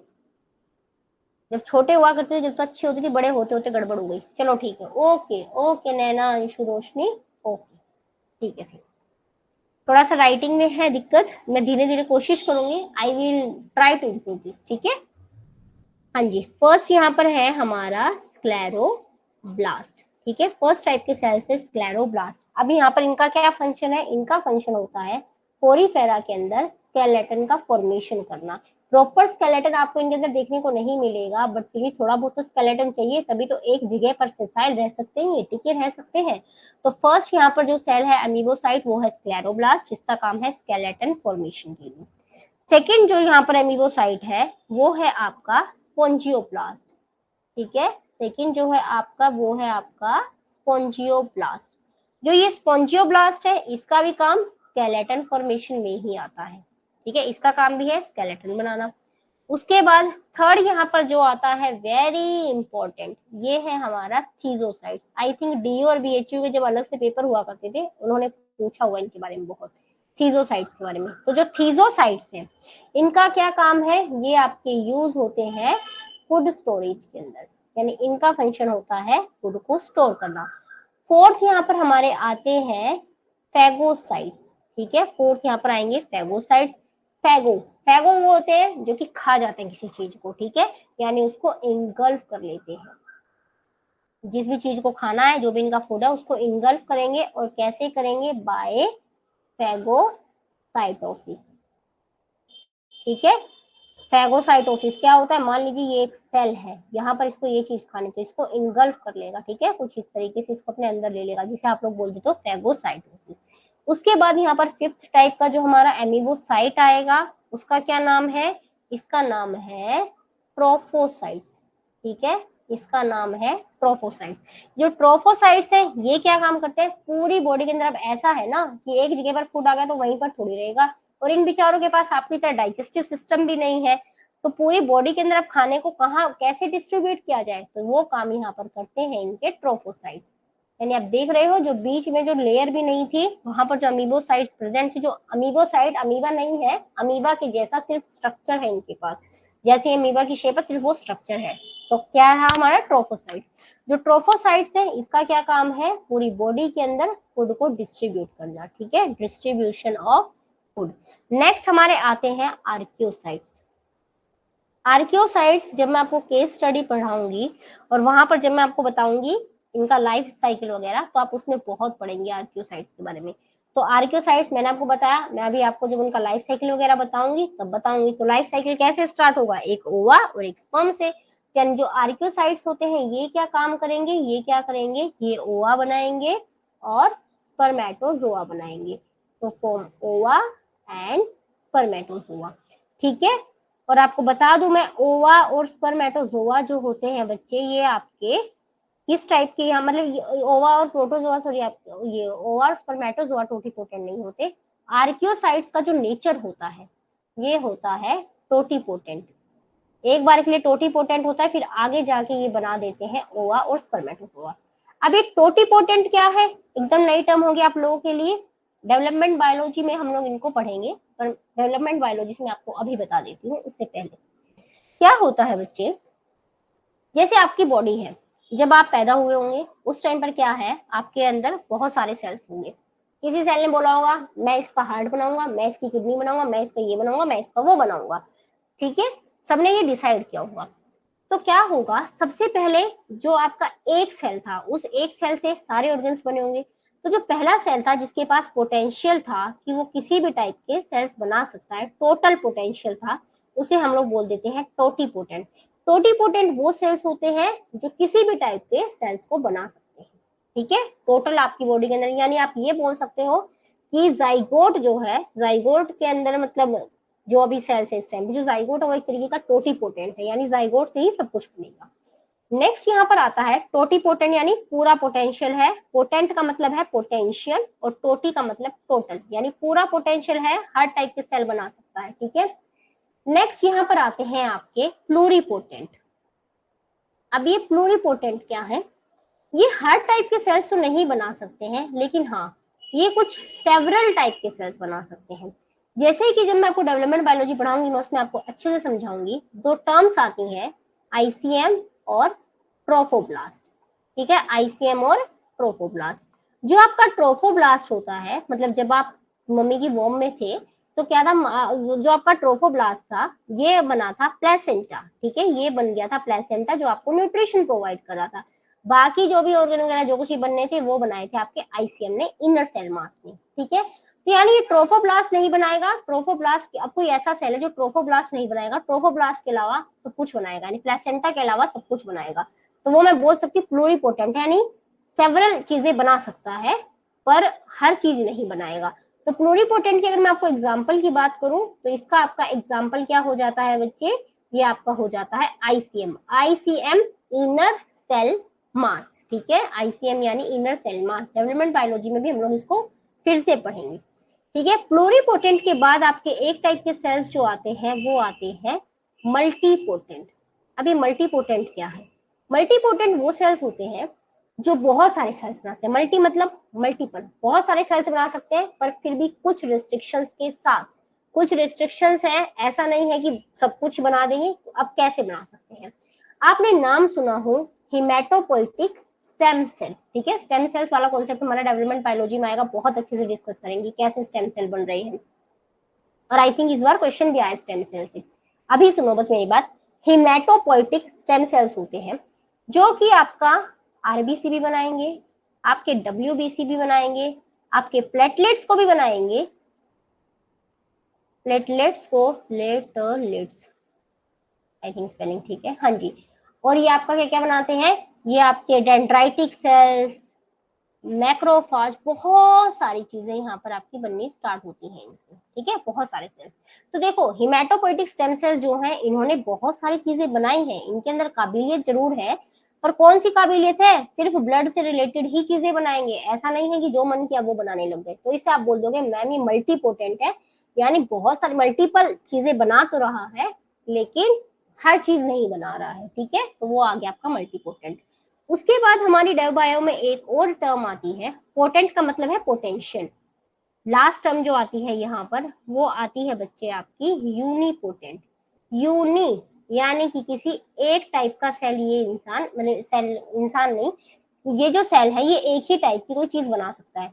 एग्जाम्पल ओवम सेल लगा लो, या फिर मान लीजिए आपके कोई ऐसे सेल्स जो कि स्पर्म बना रहे हैं। कौन से सेल्स जो स्पर्म बनाते हैं? जैसे कि मान लीजिए आपके स्पर्मेटोसाइट्स, या फिर ओवा तो लिखना सही नहीं होगा, ओवा तो एक प्रोडक्ट है। या मान लीजिए oocytes। oocyte जो है ऐसा नहीं है कि आगे चल के किडनी बनाएगा कुछ बनाएगा, oocyte को पता है मुझे आगे जाके ओवा ही बनाना है, स्पर्मेटोसाइट को पता है कि मुझे आगे जाके स्पर्म ही बनाना है। तो ये कौन है बच्चे? ये हैं आपके यूनिपोटेंट सेल्स, ठीक है। यूनि मतलब एक ही टाइप का पोटेंशियल है। आई थिंक क्लियर हो गई होंगी चीजें। क्या बताया मैंने आपको? टोटी पोटेंट, टोटी टोटल, पोटेंट पोटेंशियल, हर टाइप का पोटेंशियल है, कुछ भी बना सकता है। यानी जब जब हम लोग जाइगोट हुआ करते थे उस टाइम पर हमारे अंदर जो सेल थे सब टोटी पोटेंट थे। उसके बाद क्या हुआ? फिर जरूरत पड़ी प्लेसेंटा की, तो प्लेसेंटा वाला जो हमारा ट्रोफोब्लास्ट था वो अलग हो गया। उसके अलावा बाकी जितने सेल्स थे वो सब हमारे प्लूरीपोटेंट हो गए, यानी सेवरल टाइप ऑफ सेल्स बना रहे थे। क्योंकि आगे जाके आप देखेंगे सेल्स डिवाइड होते रहते हैं। जब डेवलपमेंट बायोलॉजी पढ़ेंगे बहुत अच्छे से, इसको बहुत अच्छे से एक्सप्लेन करूंगी मैं आपको, यानी पूरी एक क्लास में इसी में लगाऊंगी, ठीक है। क्योंकि एक बार आपका कॉन्सेप्ट क्लियर हो जाएगा तो आपको एग्जामिनर कितना ही घुमा ले आप गलत नहीं करके आओगे। फिर हम लोगों ने नेक्स्ट यहाँ पर देखे थे मल्टीपोटेंट। मल्टीपोटेंट मल्टीपल टाइप के सेल्स बना रहा है but with some restrictions. Haematopoietic stem cell जो है सिर्फ ब्लड से रिलेटेड चीजें बनाएगा, ठीक है, आरबीसी डब्ल्यूबीसी यही बनाएगा। आप इसको बोलोगे मेरा हैंड बना दे, हैंड नहीं बनाएगा ये आपका। हाँ, हैंड के अंदर जो ब्लड वाले सेल्स है वो बना देगा पर आपका हैंड नहीं बनाएगा। उसके बाद है यूनिपोटेंट। यूनि मतलब एक ही टाइप की काबिलियत है, बस जो बनाना है एक ही सेल बनाऊंगा। तो जो आर्कियोसाइट्स होते हैं इनका स्टार्टिंग में जो नेचर होता है वो होता है टोटीपोटेंट। ये एग्जाम में पूछा भी जाता है, यानी पहले ये टोटल टाइप के किसी भी टाइप का सेल्स बना देता है, आगे जाके धीरे धीरे रिस्ट्रिक्शन बढ़ती जाती है, उसके बाद ये ओवा या स्पर्मेटोजोआ बनाता है, ठीक है, बाद में आगे जाके बनाएगा। ओवा या स्पर्मेटोजोआ मतलब क्या है कि होता क्या है जनरली, जैसे आप थे, आप एक छोटे बच्चे जब हुआ करते थे तो आपने सोचा था मैं ये बनूंगा या मैं ये बनूंगा या मैं ये बनूंगा, फिर थोड़े और बड़े हुए, फिर आपने ए बी सी डी में से इनमें से कोई सिर्फ ए और बी ऑप्शंस ढूंढे।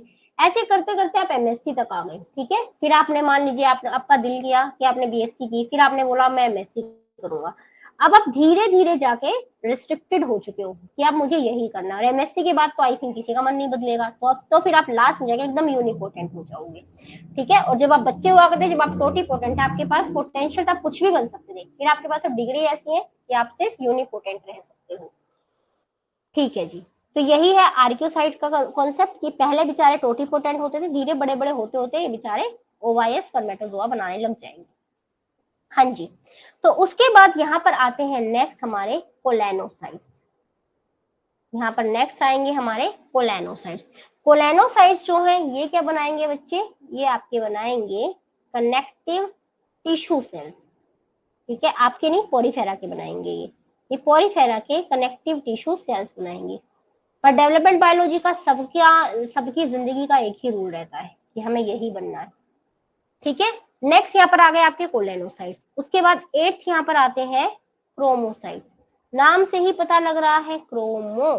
ठीक है, क्रोमो का मतलब क्या हो गया, कलर देना, यानी इनका मेन काम क्या है, इनको पिगमेंटेशन प्रोवाइड करना। अभी आपने ऊपर देखा कितने कलरफुल थे, यानी इनको कलरफुल किसने बनाया, इनको कलरफुल बनाया इनके क्रोमोसाइट्स ने। ठीक है, नेक्स्ट यहाँ पर आते हैं मायोसाइट्स।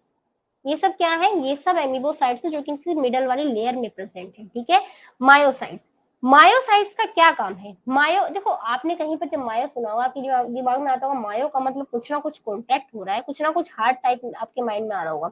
अब हार्ट इनके पास तो है नहीं, तो इनके पास कुछ ना कुछ ऐसा है जो कि कॉन्ट्रैक्ट हो सकता है।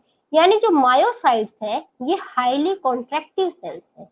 ठीक है, ये यहाँ पर हाईली कॉन्ट्रैक्टिव सेल्स है। ठीक है, और इनके अंदर हाईली कॉन्ट्रैक्टिव सेल्स कहाँ पर प्रेजेंट होते हैं, ये इनके प्रेजेंट होते हैं ऑस्क्यूलम के अंदर। ठीक है, मैं आपको जो पूरा स्ट्रक्चर बताऊंगी वहां पर कि ओस्टिया से एंट्री होती है, ओस्क्यूलम से पानी बाहर निकलता है। ठीक है, तो जब पानी बाहर निकलता है, जब उसको बाहर जाना है, तो क्या होगा कि जो पोर का जो साइज था, वो पहले तो छोटा सा था जब पानी बाहर नहीं निकल रहा था, अब बहुत हाई क्वांटिटी में मान लीजिए पानी बाहर निकालना है, स्मॉल से उसको बिग करना है। ठीक है, या मान लीजिए उसको बिग से स्मॉल करना है कि अब पानी बाहर निकल गया है, मान लीजिए उसको बिग से स्मॉल करना है तो उसको कॉन्ट्रैक्ट होना पड़ेगा, तो यहाँ पर आपका आ जाता है ओस्कुलम। ठीक है, वैसे जनरली यहाँ पर बिग टू स्मॉल ही करना पड़ता है, बड़े से छोटा ही करना पड़ेगा, क्योंकि जितना भी पानी अगर सब बाहर निकाल देगा तो फिर बचेगा क्या इसके पास। दैट्स व्हाई हम लोग बोलते हैं हाईली कॉन्ट्रैक्टिव सेल्स। ठीक है, 11 टाइप के सेल्स थे इसमें, 9th और 10th कौन सा मुझे भी ध्यान नहीं आ रहा है, कोनोसाइट, पिनेकोसाइट्स, हाँ ग्लैंड सेल्स, तो स्पेस ही नहीं बचा। चलिए ठीक है, 10th टाइप के जो थे यहाँ पर ये आपके थे ग्लैंड सेल्स। ठीक है, ग्लैंड सेल्स का क्या काम है, बड़े ही चमकदार से आपको देखने को मिल रहे थे, तो ये क्या करता है, ये कुछ ना कुछ शाइनी सब्सटेंस सीक्रेट करता है ताकि ये जनाब चमकते रहे। ठीक है, सीक्रेट करता है कुछ ना कुछ इनका शाइनी सब्सटेंस, ओके। उसके बाद यहाँ पर अब इनके पास, ठीक है आपने बोला कि मैम ठीक है आर्कियोसाइट जो है वो तो ओवर स्पर्मेटोजोआ बना रहे हैं, बट वो तो टोटीपोटेंट है ना, क्या पता आगे चल के उनका मन ना किया, बोले कि ऐसा है कि हमें नहीं बनना है, हम तो टोटीपोटेंट थे, हम तो कुछ और बना लेंगे। तो उस टाइम पर मैं बोलूंगी कि फिर बच्चे इनके पास कुछ जर्म सेल्स भी प्रेजेंट होते हैं। ठीक है, ये जो जर्म सेल्स है ये आप अब आपको नाम से लग रहा है जर्म सेल्स है, तो यानी कुछ ना कुछ स्पेसिफिक है, यानी आप इसको बोल सकते हो कि हाँ भैया अब यहाँ पर यूनिपोटेंट चीजें आ चुकी हैं। तो ये बनाते हैं स्पर्म और ओवा दोनों, बट कब, ड्यूरिंग ब्रीडिंग सीजन। ठीक है, जब इनका ब्रीडिंग सीजन आएगा उस टाइम पर ये इनके ओवा और स्पर्म को बनाएंगे। ये हुआ एक ओवरव्यू, हम लोगों ने तीनों लेयर्स के बारे में बात की, क्या क्या होता है हम लोगों ने ये बात की, कौन कौन से सेल्स होते हैं हम लोगों ने ये बात की। लास्ट में मैं ये सब कुछ आपका समराइज कर दूंगी और उसके बाद कल फिर से आपको समराइज फॉर्म में सारी चीजें बता दूंगी।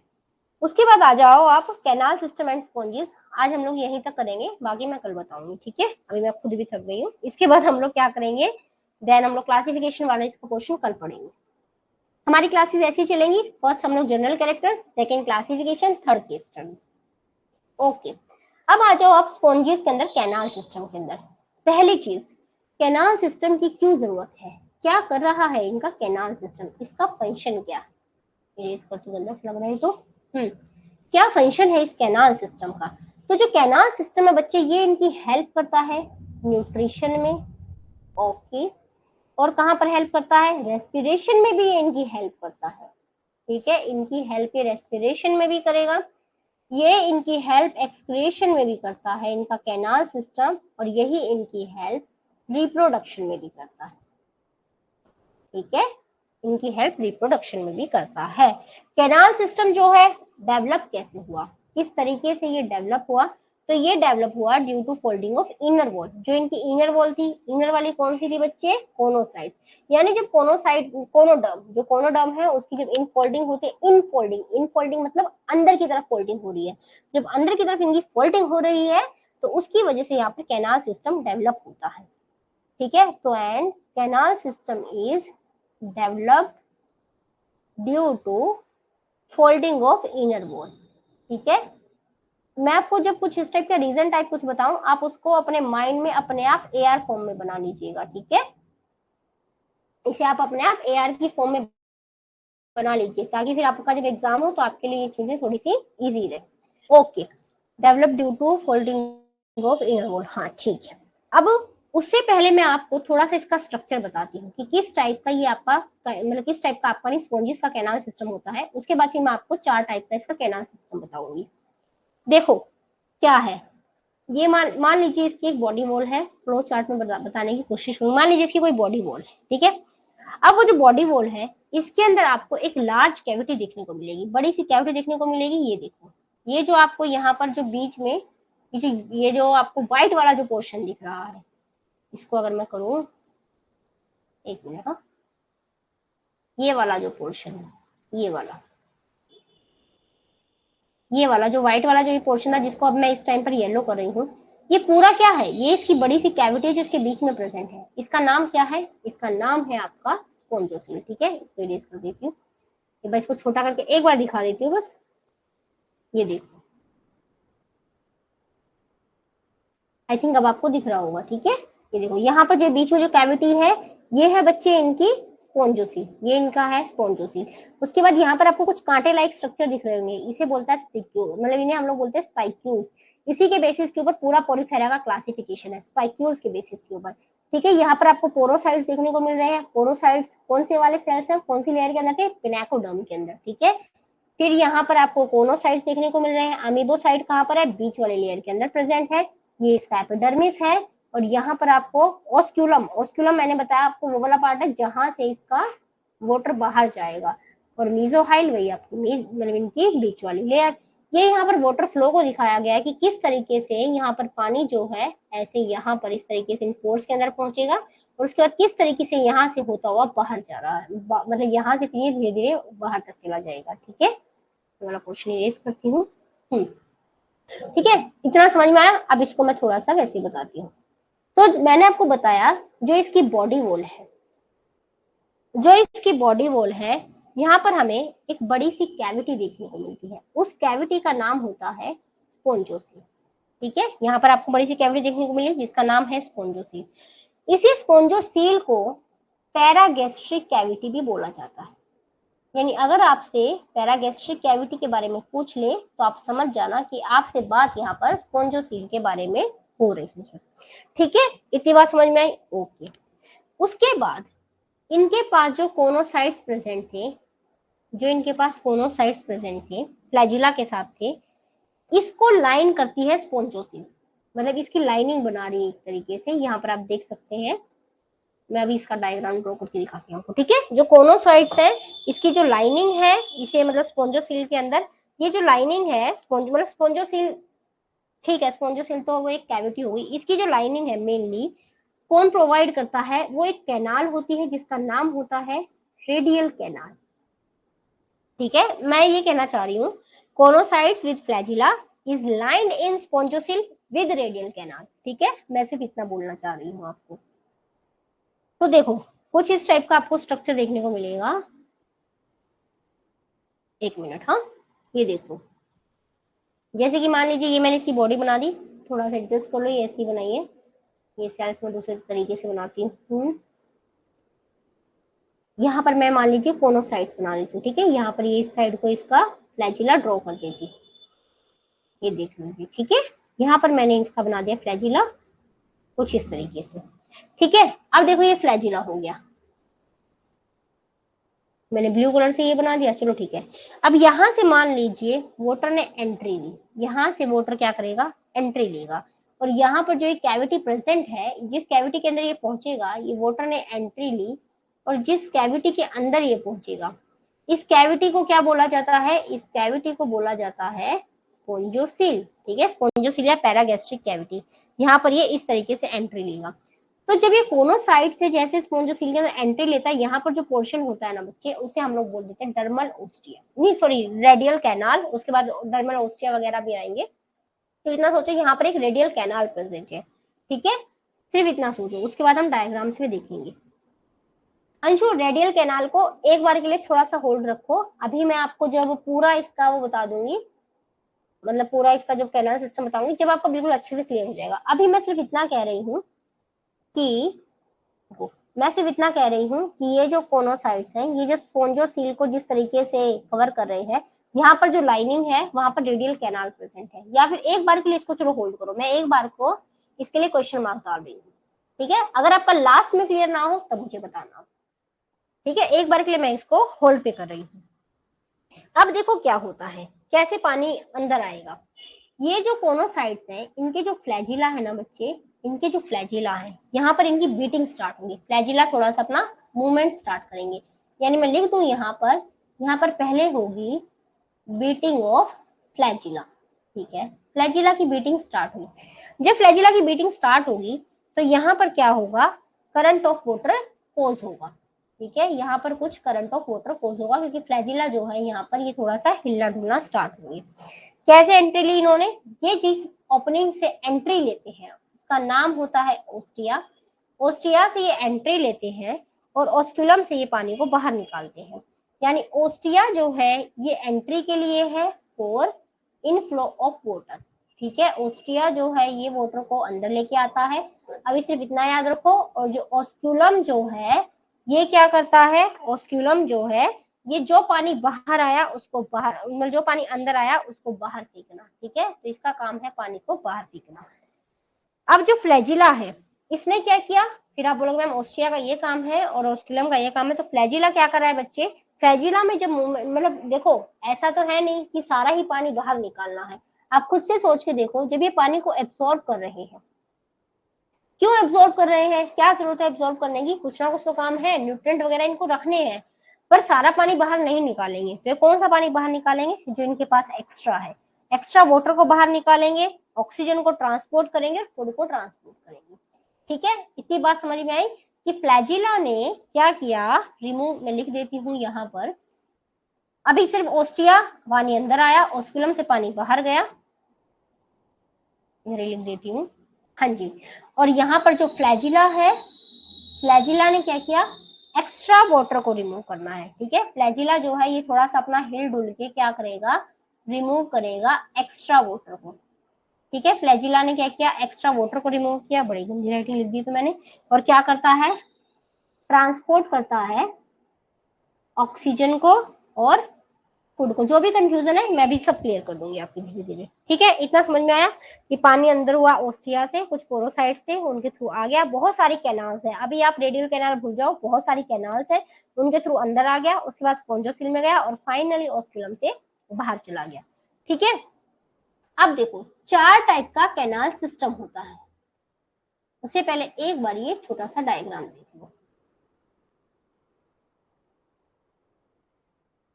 कि किस तरीके से स्पॉन्जेस को, ये मैंने गूगल से उठाया, ये भी सारे डायग्राम गूगल से उठाती हूँ, कि किस तरीके से यहाँ पर ऑक्सीजन आ रहा है। ये देखिए यहाँ पर ये आपको कुछ सीलियां इधर नजर आ रहे हैं। ठीक है, ये यहाँ पर सीलियां हैं, ये कुछ फिल्टर चैम्बर है, फिल्टर चैम्बर भी होता है इनके पास कि ढंग का पानी अंदर रखना है, और इस तरीके से यहाँ पर एंट्री लेते हैं। ठीक है, स्पिक्यूल्स वगैरह सब बना हुआ है। ठीक है, पहले हम 4 टाइप के कैनाल सिस्टम को डिस्कस करते हैं, रेडियल कैनाल वगैरह उसी के अंदर आ जाएगा। 4 टाइप का यहाँ पर कैनाल सिस्टम होता है। हमारे तो बीएससी में से क्वेश्चन भी बहुत आते थे। कैनाल सिस्टम हमारे एग्जामिनर का फेवरेट हुआ करता था। ठीक है, इससे एक लॉन्ग क्वेश्चन पूछ लेता था कभी कभी वो। फर्स्ट यहाँ पर आता है एस्कोन टाइप, नेक्स्ट यहाँ पर आता है साइकोन टाइप, साइकोनॉइड लिख देती हूँ, एस्कोनॉइड लिख देती हूँ पूरा, एस्कोनॉइड, साइकोनॉइड, और थर्ड टाइप का हमारा आता है ल्यूकोनॉइड। ठीक है, और नेक्स्ट वाला आता है यहाँ पर रेगोन टाइप। ठीक है, ये 4 टाइप के कैनाल सिस्टम यहाँ पर आते हैं। आई बात समझ में इतनी? ठीक है, अभी जो एस्कोनॉइड वाला है ये बड़ा ही सिंपल टाइप का होता है, ठीक है, एकदम सिंपल टाइप का होता है। आप इसका डायग्राम देख सकते हो। ये देखो क्या हुआ, यहाँ पर पानी ने बड़ी ही प्यार से एंट्री ली यहाँ से, ठीक है, ये देखो यहाँ से ये एंट्री ली इसने, दिख रहा होगा आपको, यहाँ से एंट्री ली और इस तरीके से यहाँ से बाहर निकल गया, बड़ी ही प्यार से ऑस्कुलम से ये बाहर आ गया, ठीक है। यानी क्या हुआ है यहाँ पर, यानी हुआ ये बड़ा ही सिंपल सा जो मैंने आपको टाइप बताया कि क्या हुआ यहाँ पर। यहाँ पर मान लीजिए आपका इंग्रेसिंग वाटर आया, आपके पास नहीं, स्पॉन्जिस के पास आया ये, ठीक है, इंग्रेसिंग वाटर आया, उसके बाद ये कुछ कैनाल में गया, ठीक है, एक बार के लिए कुछ कैनाल्स मान लीजिए, उसके बाद ये कैनाल से कुछ स्पॉन्जोसील में आया, जो इसकी कैविटी थी बीच के अंदर वहां पर आया, और वहां से ये ऑस्क्यूलम में पहुंचा, ठीक है, वहां से ये ऑस्क्यूलम के अंदर पहुंचा, ठीक है। और सिंपल तरीके में बताऊं तो नॉर्मली बस इतना सा लिख लीजिए कि ओस्टिया के थ्रू आया, ओस्टिया से स्पॉन्जोसील में पहुंचा, और स्पॉन्जोसील से ऑस्क्यूलम के अंदर चला गया, ठीक है। अब सबसे ज्यादा मतलब सिंपल वाला किसके अंदर देखने को मिलता है, एस्पोन वाला, बहुत प्रिमिटिव स्पॉन्ज है जिसका नाम है ल्यूकोसोलेनिया, ल्यूकोसोलेनिया।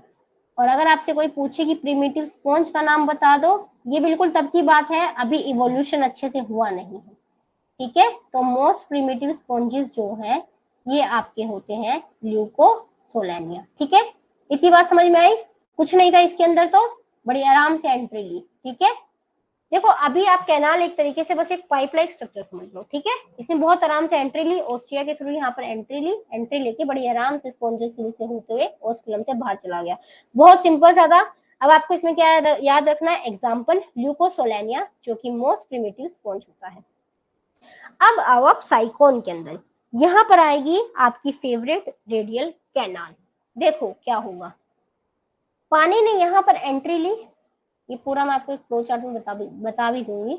ये देखो ये जो ब्लू ब्लू आपको एरो दिख रहे हैं, ध्यान से देखना, ये जो आपको ब्लू ब्लू एरो दिख रहे हैं ये क्या है बच्चे, ये पानी की एंट्री है, ठीक है, यहाँ पर ये पानी की एंट्री है। तो ये देखो जहाँ पर ये मैंने इनग्रेसिंग वाटर, मैंने नहीं गूगल से उठाया हुआ, इनग्रेसिंग वाटर जो है इसने एंट्री ली, एंट्री लेके देखो किस तरीके से स्पॉन्जोसील के अंदर पहुंचा, और स्पॉन्जोसील से ऑस्कुलम के अंदर चला गया, ठीक है, इतनी बात समझ में आ गई। बट ये सीधा वहां पर नहीं पहुंच पाया स्पॉन्जोसील के पास, यहीं पर पास में रेडियल कैनाल के अंदर आया। अब ये रेडियल कैनाल क्या है, ध्यान से इसका स्ट्रक्चर देखना आप, ये देखो ये रेडियल कैनाल है, ठीक है। रेडियल कैनाल क्या है, जो यहाँ पर इसके ये जो यहाँ पर जो येलो कलर से छोटे छोटे आपको सेल्स दिखाए गए हैं, येलो कलर से छोटे छोटे, ये क्या है बच्चे, ये है कोनोसाइट्स, ठीक है, छोटे छोटे जो कोनोसाइट्स हैं ये दिखाए गए हैं। अब कोनोसाइट से लेके कोनोसाइट्स और जो स्पॉन्जोसील का ब्लू वाला स्काई ब्लू वाला जो पोर्शन है, इसके बीच में जो ये स्पॉन्जोसील वाला पोर्शन है इसे बोला जाता है रेडियल कैनाल। रेडियल कैनाल किसको बोला जाता है, यहाँ पर देखो जो स्पॉन्जोसील, ध्यान से देखो, इसमें आपको मैं थोड़ा बड़ा करके दिखाती हूँ इसको, हाँ जी,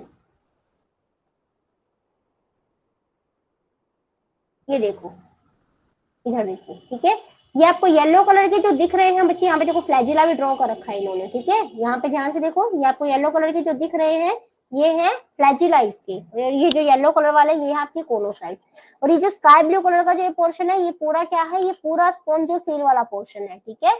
तो स्पॉन्जोसील का जो ये वाला पोर्शन है जो कि कोनोसाइट को एक तरीके से फेस कर रहा है, इसे हम लोग बोलते हैं रेडियल कैनाल, ठीक है। इसीलिए मैंने आपको एक लाइन बोली थी, choanocytes with flagella is lined in spongocoel and radial canal, ठीक है। अब कुछ समझ में आया कि जो फ्लैजिला के साथ जो कोनोसाइट्स है ये स्पॉन्जोसेल और रेडियल कैनाल में एक तरीके से लाइनिंग का काम कर रहे हैं। क्लियर हुआ रेडियल कैनाल वाला अंशु, या कंफ्यूजिंग है, एक बार आप बता दीजिए, यस नो कुछ। ये देखो ये येलो कलर के ये आपको कोनोसाइट्स देखने को मिल रहे हैं, और यहाँ पर जो ये स्काई ब्लू कलर का स्पॉन्जोसेल है। ओके ओके अंशु, ठीक है, फिर हम आगे बढ़ते हैं। तो देखो पानी यहाँ पर जब एंट्री ले रहा है, इधर से देखो, ये देखो ये पानी यहाँ पर किधर आ रहा है, ये जो पोर्शन है क्या है बच्चे, ये वाला पोर्शन हमारा रेडियल कैनाल ही तो था। तो ये देखो रेडियल कैनाल से होते हुए मतलब बाहर, ओस्टिया क्या है, ओस्टिया तो सिर्फ पोर्स है जो इसकी बॉडी में बाहर प्रेजेंट है, तो ओस्टिया इसमें ड्रॉ नहीं किए गए हैं। ओस्टिया के थ्रू ये एंट्री ली होगी इसमें, और ये टूटा हुआ नहीं है, ये आपको सिर्फ बनाकर दिखाया गया, ठीक है। ये इनफोल्डिंग हो गई है इसकी, इनफोल्डिंग ऑफ इनर लेयर जो भी है वो हो गई है। उसके बाद देखो ये यहाँ पर ये मतलब रेडियल कैनाल से होते हुए यहाँ तक पहुंचा, ठीक है। उसके बाद स्पोंजोसेल देन ओस्कुलम। अब इसको एक बार वापस वहीं पे ले आते हो, ठीक है। तो क्या क्या पानी ने एंट्री ली, कैसे पहुंचा पानी, देखो इधर। सबसे पहले मैं मान लेती हूँ जो पानी अंदर आया, इनग्रेसिंग वाटर नहीं लिख रही हूँ, ओनली वाटर लिख देती हूँ, ठीक है। वाटर आया, किसके थ्रू आया वाटर, एक मिनट, वाटर को इन करंट कैनाल के अंदर पहुंचना है। अब अंदर जो कैनाल बच्चे प्रेजेंट होगी उसका नाम होता है इन करंट कैनाल, ठीक है, जो अंदर की साइड प्रेजेंट है, जिसका काम है वाटर को करंट प्रोवाइड करना। तो यहाँ पर जिसके थ्रू इसने एंट्री ली है अभी, वो है डर्मल ओस्टिया, ठीक है। इसे हम लोग बोल देंगे डर्मल ओस्टिया। या फिर यहाँ पर जो सेल्स प्रेजेंट होते हैं वो होते हैं आपके मायोसाइट्स, जो कि क्या थे, जो कि एक टाइप के अमीबोसाइट्स थे, बीच वाले लेयर में प्रेजेंट थे। ये जब एंट्री लेते हैं बच्चे, तो ये जिधर एंट्री लेते हैं उसे हम लोग बोलते हैं इन करंट कैनाल, ठीक है। इसे हम लोग बोलेंगे इन करंट कैनाल, ठीक है। अभी जो इन करंट कैनाल जो है, मतलब यहाँ पर बिल्कुल ब्रीफ में स्ट्रक्चर नहीं था मुझे मेरे पास, अच्छा है इधर है, देखो देखो एक बार ध्यान से देखो, फिर मैं लिखती हूँ। वो जो मैंने आपको बताया था वो था एक ओवरव्यू, आपने ऊपर ऊपर से देखा था, ठीक है। अब ये देखो, अब ये पूरा इनकरंट कैनाल वाला भी सब यहाँ पर बना हुआ है। ये देखो यहाँ पर पानी ने एंट्री ली रेडियल कैनाल से, ठीक है। ये देखो पानी यहाँ से घूमता हुआ आया, ये इधर से, अब ये वाला जो पोर्शन है इनकरंट कैनाल वगैरह से होता हुआ, ये देखो यहाँ तक पहुंच गया, ठीक है। या मान लीजिए यहाँ से लीजिए, यहाँ पर ये पहुंचा है इस तरीके से पानी। तो यहाँ पर जो ये है, मतलब ये पहले अब आप ये कह सकते हो कि इन मतलब रेडियल कैनाल से भी पहले जो प्रेजेंट है वो है इन करंट कैनाल। देखो मैं इसको किसी और कलर से दिखाती हूँ, कंफ्यूजिंग ना हो जाए आप लोगों के लिए, अलग अलग कलर यूज करूँ। सबसे पहले येलो कलर वाला पोर्शन है, पानी आया यहाँ से, ठीक है, यहाँ से आया, तो येलो वाला एक नॉर्मल वाला पोर्शन हो गया, ये मैंने ओस्टिया बनाया दिया। उसके बाद ये पहुंचा ग्रीन वाले पोर्शन के अंदर, ठीक है।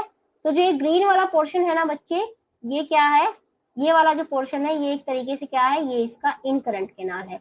अब इसका नाम आप बोलोगे मैम इनकरंट कैनाल है, आपने तो बोला था कि रेडियल कैनाल है। रेडियल कैनाल वो है बच्चे जहां पर कोनोसाइट्स है, यहाँ पर कोनोसाइट्स नहीं है। जो मैंने ग्रीन वाला जो पोर्शन बनाया है यहाँ पर कोनोसाइट्स नहीं है, ठीक है। यहाँ पर फ्लैजिला मुझे नजर नहीं आ रहे हैं।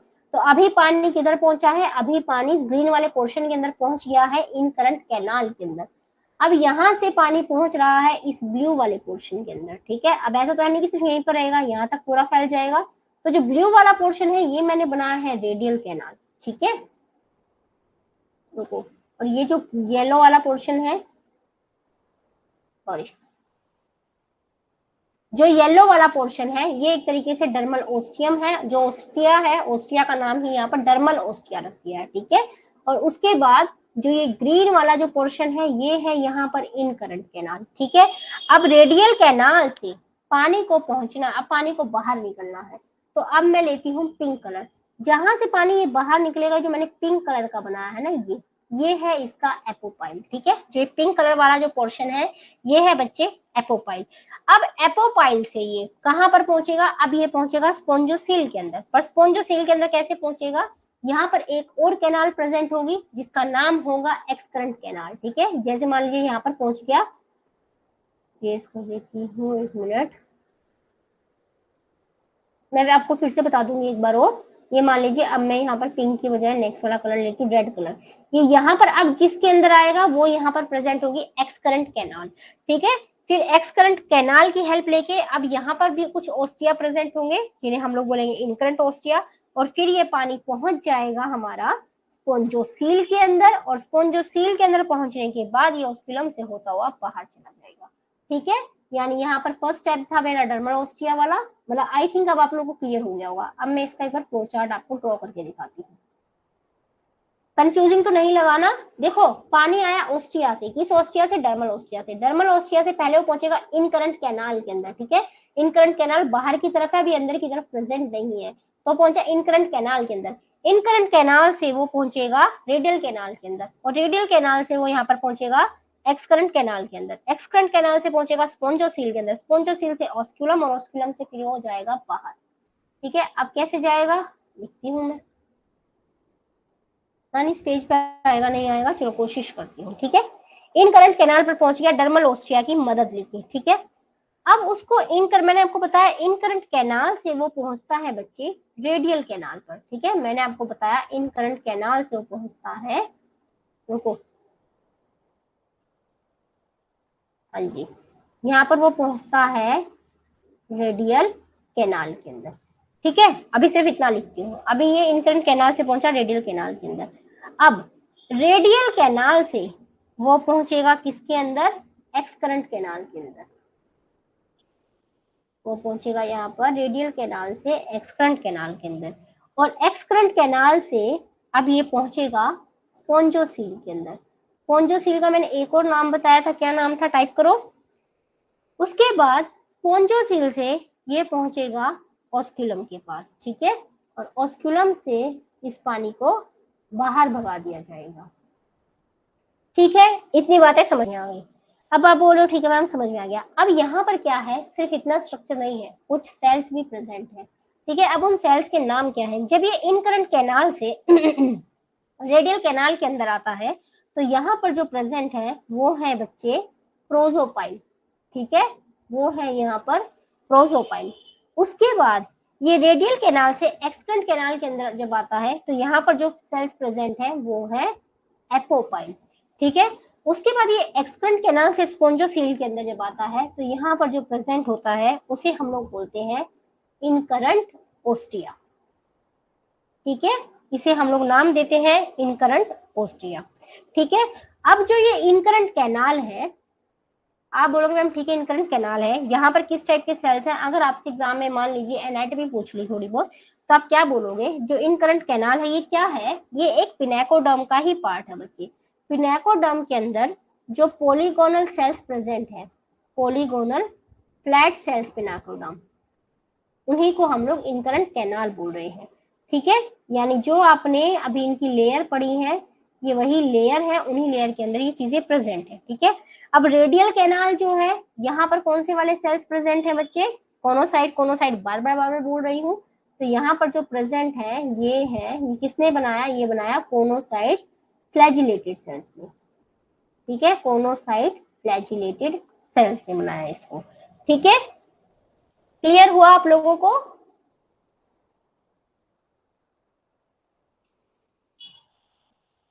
Very good very good, paragastric cavity. Ayushu, Naina, Roshni समझ आया, खिचड़ी तो नहीं बनी ना, क्लियर हो गया आप लोगों को। अच्छा, पिनेकोडर्म टर्म आई है, पिनेकोडर्म से ही मैं आपको एक चीज और बताऊं, ऊपर कहां पर है हमारी लेयर्स, अभी मेरे माइंड में आया वो, इधर है पिनेकोडर्म। अभी अभी मेरे माइंड में आया, एक इसी का एक एग्जाम्पल है जिसका नाम है साइकोन। ठीक है, आपके एग्जामिनर का फेवरेट भी है। जो साइकोन की जो पिनेकोडर्म वाली जो लेयर है ना बच्चे, साइकोन की जो पिनेकोडर्म है, यहाँ पर आपको दो टाइप की लेयर्स देखने को मिलती है, एक्सोपिनेकोडर्म, इसमें भी आपको मतलब अलग अलग चीजें देखने को मिलेंगी, और यहाँ पर एंडोपिनेकोडर्म। ठीक है, एक होती है यहाँ पर एंडोपिनेकोडर्म, और ये जो एंडोपिनेकोडर्म है यही आपकी इनकरंट कैनाल का पार्ट थी। ठीक है, ओके। तो अब आ जाओ आप इधर, वापिस से हम लोग यहाँ पर आ जाते हैं। अब देखो, जो ये साइकोन टाइप का है, फिर ये प्रेजेंट कहाँ पर है, कहाँ पर है ये साइकोन वाला। साइकोन टाइप का जो है मतलब यही है कि साइकोन वाले के अंदर फिर मैंने आपको बताया दो टाइप का डिफरेंशिएशन हो जाएगा, एक्सोपिनेकोडर्म और एंडोपिनेकोडर्म। और उसके बाद जो यहाँ पर इसका जो एक्सोपिनेकोडर्म है, मैं लिख देती हूँ, ये एक साइकोन का केस है। साइकोन के अंदर जो एक्सोपिनेकोडर्म वाला जो पार्ट है, मतलब ये आगे जाके और डिफरेंशिएटेड हो जाता है, यानी in sycon type of canal system there is differentiation of exopinacoderm and endopinacoderm. और जो एक्सोपिनाकोडर्म है ये कहाँ पर होगा, ये होगा बॉडी सरफेस की तरफ, बॉडी सरफेस की लाइनिंग को करेगा। और वहीं दूसरी तरफ जो एंडोपिनाकोडर्म है, अभी अभी बताया, ये क्या करेगा बच्चे, ये क्या करेगा, ये यहाँ पर इनकरंट कैनाल की लाइनिंग करेगा, इनकरंट कैनाल की लाइनिंग करेगा, ठीक है। और इसका जो एग्जाम्पल हो जाता है वो साइकोन हो जाता है। एस्कोन वाले का एग्जाम्पल था आपका ल्यूकोसोलेनिया, और साइकोन वाले का एग्जाम्पल साइकोन ही है, ठीक है, इसीलिए इसी के नाम पर इसको साइकोनोइड बोल देते हैं। ओके ओके एवरीवन, क्लियर हो गया है तो ठीक है। इसके बाद हमारा थर्ड आता है, यहाँ पर स्पेस रह गया, कोई बात नहीं। थर्ड यहाँ पर आता है हमारा ल्यूकोन टाइप। यहाँ पर क्या है, एक तरीके से साइकोन वाली ही चीजें हैं, बट थोड़ा बहुत कुछ यहाँ पर चेंज आएगा। अब वो चेंज कैसे आएगा देखो, एक बार मैं अपने हाथ से ड्रॉ करके दिखाती हूँ आपको। यहाँ पर मान लीजिए इनकरंट कैनाल प्रेजेंट है, ठीक है, ये जो मैंने बनाई है ये यहाँ पर मैंने इनकरंट कैनाल बना दी, ओके। उसके बाद ये जो इनकरंट कैनाल है ये आगे जाके फर्दर कुछ इस टाइप से चैम्बर बना लेती है, जो कि फ्लैजिलेटेड चैम्बर होता है, ठीक है। यहाँ पर ये मैं बता रही हूँ आपको ल्यूकोन के बारे में। यहाँ पर ये जो बन रहा है बच्चे, ये है फ्लैजिलेटेड चैम्बर, ठीक है। उसके बाद अब ये यहाँ से किधर पहुंचेगा, जो सेल्स यहाँ पर प्रेजेंट है उन सेल्स का नाम है एपोपाइल, ठीक है। यहाँ पर जो पिंक कलर से जो प्रेजेंट है इनका नाम है एपोपाइल, ओके। उसके बाद एपोपाइल से ये जो ग्रीन कलर का जो है जहां से निकला है इसका नाम है एक्सकरंट कैनाल। ये ल्यूकोन का एक मैं आपको और भी दे रही हूँ, ठीक है। ये यहाँ पर जो है ये क्या है, एक्सकरंट कैनाल, ओके। इसके बाद अब ये जिस कैविटी के अंदर जाएगा उस कैविटी का नाम है स्पोंजोसी, ठीक है। और ये जो मैंने बनाया यहाँ पर आपके लिए ब्राउन कलर से, इसका नाम है इनकरंट कैनाल, इनकरंट कैनाल, ठीक है। तो यानी पानी किस तरीके से, अब यहाँ पर क्या एक्स्ट्रा आया, क्या एक्स्ट्रा आया जो आपने नहीं पढ़ा था, वो आया आपके लिए फ्लैजिलेटेड चैम्बर एक तरीके से, ठीक है तो ये वही डर्मल ओस्टिया वाला ही, पर ठीक है इसका नाम फ्लैजिलेटेड चैम्बर रख देते हैं। अब देखो आप बोल रहे मैम आपने बताया कि डर्मल ओस्टिया बोलते हैं इसको, फिर इसका नाम फ्लैजिलेटेड चैम्बर क्यों रख दिया, इसको डर्मल मतलब इसको यही रहने देते डर्मल ओस्टिया ही क्यों, सॉरी रेडियल कैनाल बताया मैंने, है ना, कि जो फ्लैजिलेटेड वाला जो कोनोसाइट वाला पोर्शन है उसको रेडियल कैनाल बोलते हैं। तो ठीक है मैं आपकी बात मान लेती हूँ कि आपका मन कर रहा है कि इसको रेडियल कैनाल बोलना है, बोल लो, लेकिन इवोल्यूशन हो चुका है यहाँ पर, तो ये जो है बच्चे ये मॉडिफाइड रेडियल कैनाल है, ठीक है। दैट्स वाई इसका एक अलग से नाम रख दिया गया फ्लैजिलेटेड चैम्बर, ठीक है। आपने बोला मैंने आपकी बात मान ली, ठीक है, इतना समझ में आया। ये तो हो गया इसका ऊपर ऊपर का पार्ट। अब देखो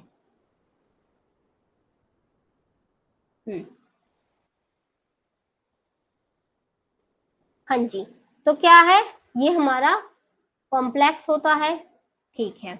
उसके बाद मोस्ट एफिशिएंट कैनाल सिस्टम यही है, मोस्ट एफिशिएंट कैनाल सिस्टम जो है वो यही है, राइट, ठीक है, इतनी बात समझ में आ गई। उसके बाद अब किस तरीके से पानी पहुंचा, अभी मैंने आप लोग को ड्रॉ करके दिखाया, एक बार अब आप डायग्राम देख लो, फिर मैं फिर से एक बार और फ्लो चार्ट बना दूंगी, सारी चीजें यहीं पे याद करके जाया करो, ठीक है, सब कुछ यहीं से अपने माइंड में लेके जाया करो। ये इसका बना रखा है, सारी इमेजेस मेरी गूगल से ली हुई है,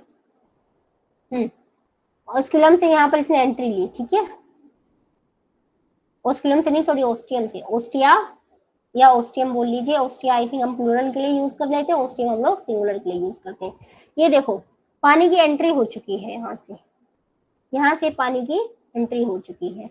अब ये कहाँ पर पहुंचेगा, ये यहाँ पर डर्मल ओस्टिया की हेल्प लेते हुए नॉर्मल इनकरंट कैनाल के अंदर पहुंचेगा, ठीक है। इनकरंट कैनाल देखो यहाँ पर बनी हुई है, इनकरंट कैनाल से ये जाएगा प्रोजोपाइल्स की हेल्प लेके फ्लैजिलेटेड चैम्बर में, उसके बाद एपोपाइल की हेल्प लेके एक्सकरंट कैनाल में, और उसके बाद ये जाएगा बाहर। इसका इधर भी बना हुआ होगा, ये देखो, यहाँ पर देख सकते हो आप, ठीक है। ये इंग्रेसिंग वाटर डर्मल ओस्टिया की हेल्प से आया, अभी डर्मल ओस्टिया ये रहे, ठीक है। ये कौन से वाले डर्मल ओस्टिया है, जो मॉडिफाई नहीं है। अब यहाँ से हेल्प लेता लेता अंदर किस तरीके से गया, उसके बाद आप देख सकते हैं फ्लैजिलेटेड चैम्बर जो है मॉडिफाइड है और इस तरीके से एंट्री ली इसमें। एक बार मैं आपके लिए फ्लो चार्ट इसका ड्रॉ कर देती हूँ ताकि जब आप रिवाइज करें तो आपको क्लियर हो जाए। वैसे तो आप लोग साथ में शॉर्ट नोट्स बना रहे हो ना, ज्यादा बड़े बड़े नोट्स मत बनाना, इतने शॉर्ट बनाना कि आप बार बार उसको रिवाइज कर सको।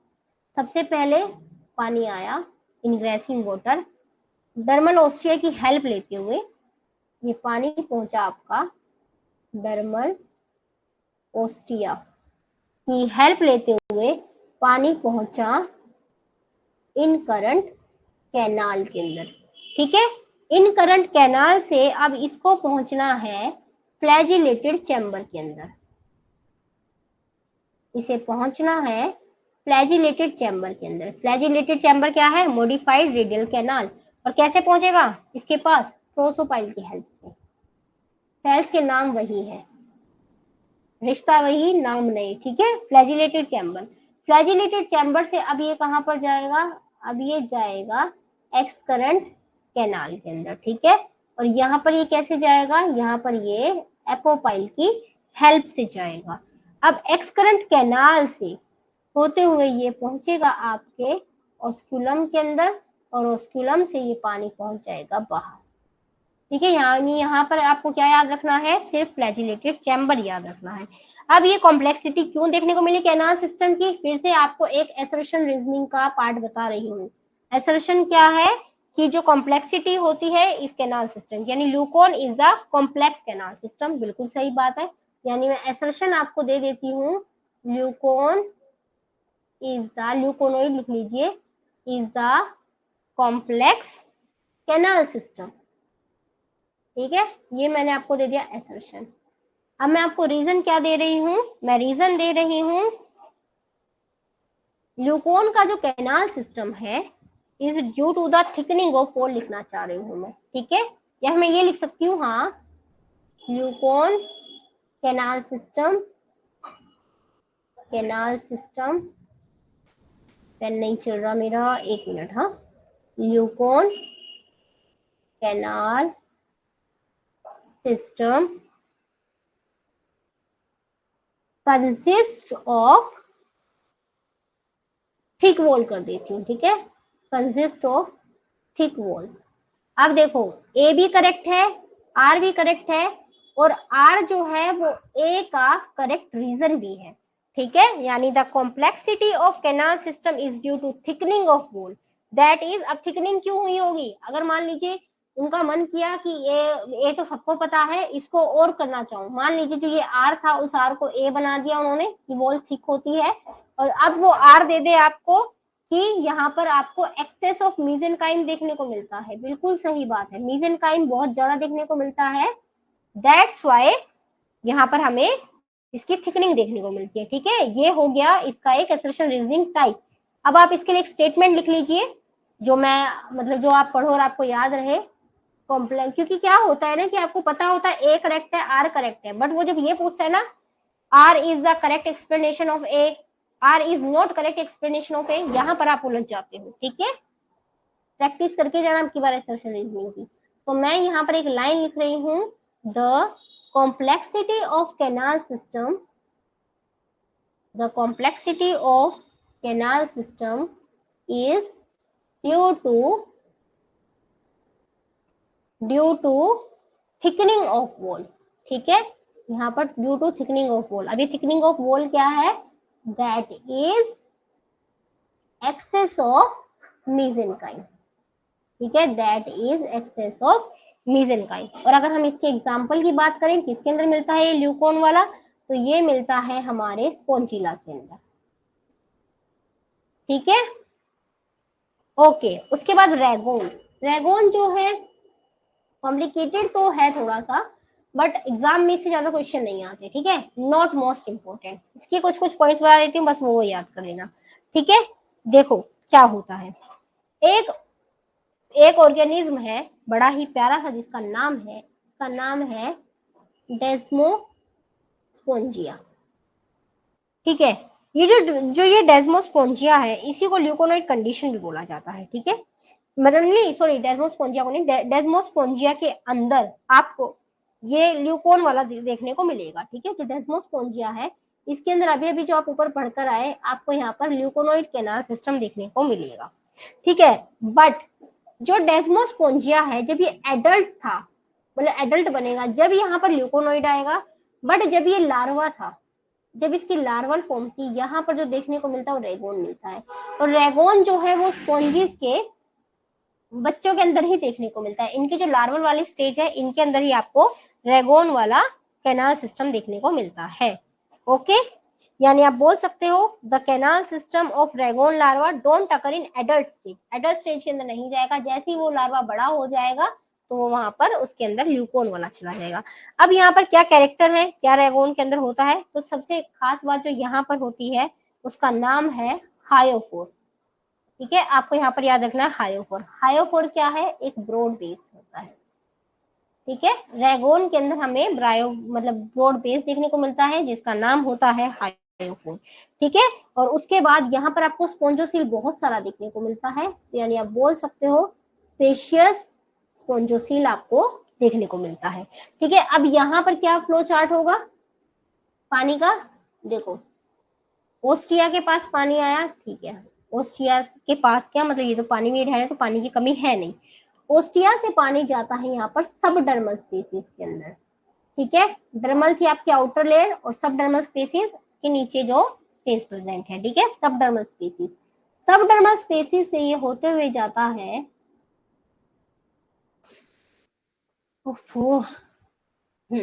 इन करंट कैनाल के अंदर, इन करंट कैनाल के अंदर ये होता हुआ जाएगा। इन करंट कैनाल से ये प्रोजोपाइल्स की हेल्प लेगा। एक मिनट, हाँ, यहाँ पर ये प्रोजोपाइल्स की हेल्प लेगा। प्रोजोपाइल्स की हेल्प से यहाँ पर भी आपको मॉडिफाइड रेडियल चैम्बर्स देखने को मिलते हैं, जो कि होते हैं फ्लैजिलेटेड चैम्बर्स, रेडियल कैनाल्स वाले, सॉरी। तो ये होते हैं यहाँ पर फ्लैजिलेटेड चैम्बर्स।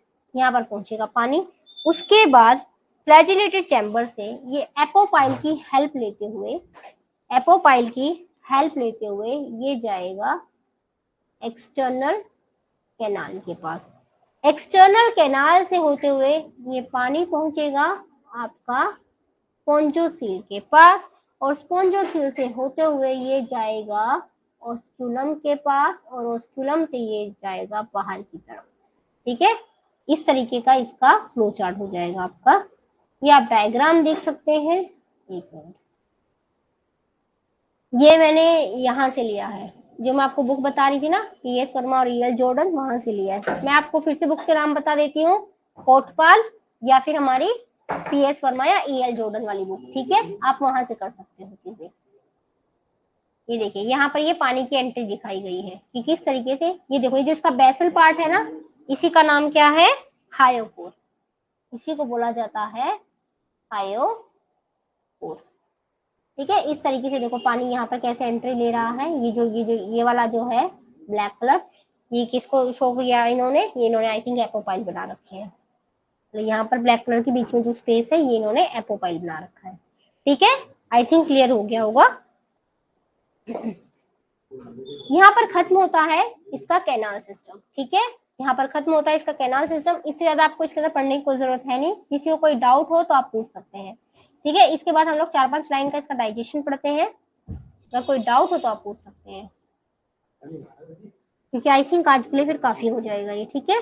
अगर मैं इसका डाइजेशन की बात करूं, डाइजेशन तो नहीं है, लेकिन आपने एक कैविटी देखी थी, तो आप ये बोल सकते हो कि यहाँ पर आपको डाइजेस्टिव कैविटी देखने को मिल रही है।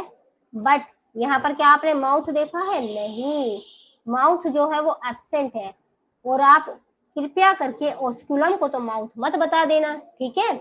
उसके बाद यहाँ पर जो न्यूट्रिशन होता है वो होलोजोइक होता है। यहाँ पर जो न्यूट्रिशन होता है वो होलोजोइक होता है। वैसे तो इसके बारे में आप लोग बहुत डिटेल में, मैं आपको जब डाइजेस्टिव सिस्टम पढ़ाऊंगी जब बताऊंगी, फिर भी एक बार के लिए सुन लो। होलोजोइक यानी कि मान लीजिए ट्यूब है, वहां पर रिलीज हो रहा है सब कुछ और वहीं पर ये सब कुछ ले रहा है, ठीक है, होलोजोइक होता है। उसके बाद जो डाइजेशन यहाँ पर होता है, इनका जो डाइजेशन होता है वो इंट्रासेलुलर होता है। अब इंट्रासेलुलर यानी कि बॉडी के अंदर हो रहा है, तो बॉडी के अंदर कहाँ हो रहा है, इनके फूड वैक्यूल्स के अंदर, ठीक है।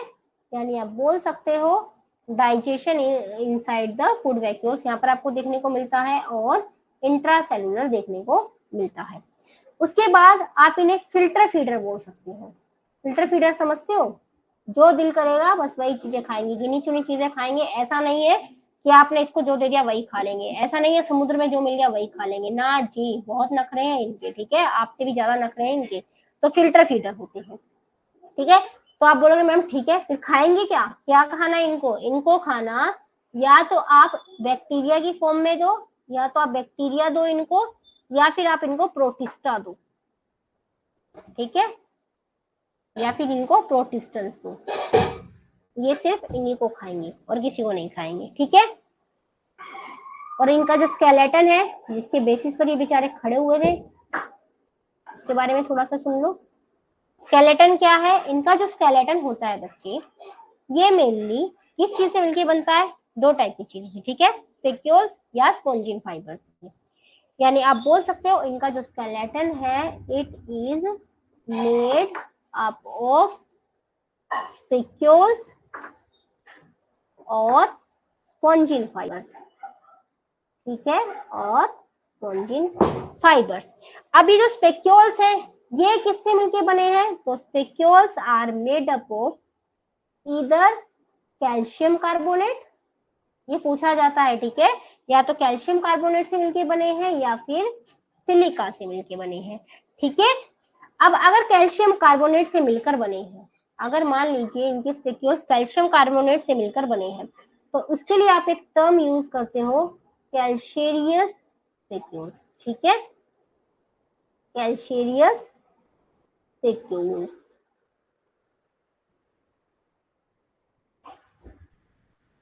स्पेक्यूल्स। उसके बाद यहाँ पर अगर आप सिलिका से मिलकर इनके स्पेक्यूल्स बनाते हो, तो उसे हम लोग बोलते हैं सिलिशियस स्पेक्यूल्स, ठीक है। अब ये जो स्पेक्यूल्स है, इनके अंदर कुछ सेल्स प्रेजेंट है। यहाँ पर जो स्पेक्यूल्स है, सीधा लिख देती हूँ, यहाँ पर जो स्पेक्यूल्स है, इधर कुछ सेल्स प्रेजेंट है। अब ये जो सेल्स है, मतलब ये जो सेल्स है, इन्होंने ही मिलकर स्पेक्यूल्स को बनाया है। ये सेल्स कहाँ पर प्रेजेंट थे, मेनली ये सेल्स यहाँ पर मीजेनकाइम में प्रेजेंट थे। मीजेनकाइम में जो सेल्स है, इन्होंने ही मिलकर स्पेक्यूल्स बनाए। इसलिए मैंने आपको बार बार बोला है कि बच्चे ये इनका स्केलेटन बना रहे हैं, स्केलेटन बना रहे हैं, ठीक है। तो ये सेल्स कौन से वाले हैं बच्चे, तो ये सेल आपको या तो इनके कैल्कोब्लास्ट देखने को मिलेंगे, कैल्कोब्लास्ट या कैल्सोब्लास्ट, या फिर आपको सिलिकोब्लास्ट देखने को मिलेंगे, सिलिकोब्लास्ट, ठीक है। यानी जो कैल्कोब्लास्ट है, ये कौन से वाले स्पेक्यूल्स फॉर्म करेंगे, ये फॉर्म करेंगे कैल्शियस वाले, कैल्शियम कार्बोनेट वाले, फॉर्म कैल्शियस स्पेक्यूल्स। और सिलिकोब्लास्ट वाले सिलिशियस, मतलब सिलिकस कह लीजिए, जो कहना कह लीजिए, स्पेक्यूल्स बनाएंगे, ठीक है। अब आप बोल रहे मैम इतनी सारी कहानी बता दी स्पेक्यूल्स की, थोड़ी सी स्पॉन्जिन फाइबर्स की भी बता देते, ठीक है जी, बता देते हैं। जो स्पॉन्जिन फाइबर्स होते हैं, अभी हम लोगों ने देखा था ना, कौन बनाता है इनको, एक अमीबोसाइट थे जिनका नाम था क्लेरोब्लास्ट, ठीक है, तो इनको बनाता है ये। इतनी सी कहानी है इनके स्केलेटन की, बस, इससे ज्यादा इसमें कुछ पढ़ने की जरूरत है नहीं इनके स्केलेटन में। उसके बाद रेस्पिरेशन और एक्सक्रेशन कुछ स्पेसिफिक है ही नहीं इनके पास, बेचारों के पास। अगर मैं बात करूं इनके रेस्पिरेशन और एक्सक्रीशन की, अभी आप लोगों ने पढ़ा कैनाल सिस्टम प्रेजेंट है, तो कैसे कर रहे थे ये, तो ये यहाँ पर करेंगे बाय डिफ्यूजन ऑफ गैसेस। यहाँ पर आपको डिफ्यूजन ऑफ गैसेस देखने को मिलता है थ्रू बॉडी सरफेस, ठीक है। और क्या एक्सक्रीट करेंगे, पानी के अंदर रहने वाले जो लोग हैं, वो नाइट्रोजन की सबसे टॉक्सिक फॉर्म को एक्सक्रीट आउट करते हैं, ठीक है। जो पानी के अंदर रहने वाले लोग हैं, नाइट्रोजन की सबसे टॉक्सिक फॉर्म को एक्सक्रीट करते हैं। तो यहाँ पर आप ये बोल सकते हो कि इनका जो एक्सक्रीटरी मैटर है, इनका जो एक्सक्रीटरी मैटर है वो है अमोनिया, ठीक है। यानी मैं बोल सकती हूँ कि अच्छा, तो ये मेरे अमोनोटैलिक होते हैं, बिल्कुल सही बात है, ठीक है। नर्वस सिस्टम बेचारों के पास है ही नहीं, ये इकलौता ऐसा है जिसके पास नर्वस सिस्टम के नाम पर कुछ भी नहीं है, औरों के पास एटलीस्ट एक एक गैंग्लिया कुछ तो होगा, इसके पास तो नर्वस सिस्टम ही नहीं है। ठीक है, only phylum in animal kingdom without nerve cell, इसके पास कुछ भी नहीं है नर्व सेल के मामले में। ठीक है, उसके बाद नेक्स्ट हमारा आता है यहाँ पर रिप्रोडक्शन और फर्टिलाइजेशन वाला पार्ट, वो मैं कल डिस्कस करती हूँ आपके साथ। आई थिंक यहाँ पर आएगा वो, उसके बाद फिर क्लासिफिकेशन, देन फिर हम लोग साइकोन का वो कंप्लीट कर लेंगे। कल हमारा ये बिल्कुल कंप्लीट हो जाएगा पोरिफेरा। उसके बाद हम लोग नेक्स्ट क्लास में अपना नेक्स्ट फाइलम स्टार्ट कर देंगे।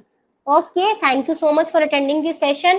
क्या क्या पढ़ा हम लोगों ने, एक बार इसको हटा के एक बार फटाफट 5 मिनट के अंदर बोल देती हूँ क्या क्या पढ़ा आप लोगों ने। आईज क्लोज करो और सिर्फ मेरी बात सुनो। ठीक है, आप लोगों ने ध्यान से क्लास ली है, आईज क्लोज करो, मेरी बात सुनो, क्या क्या पढ़ा है आप लोगों ने।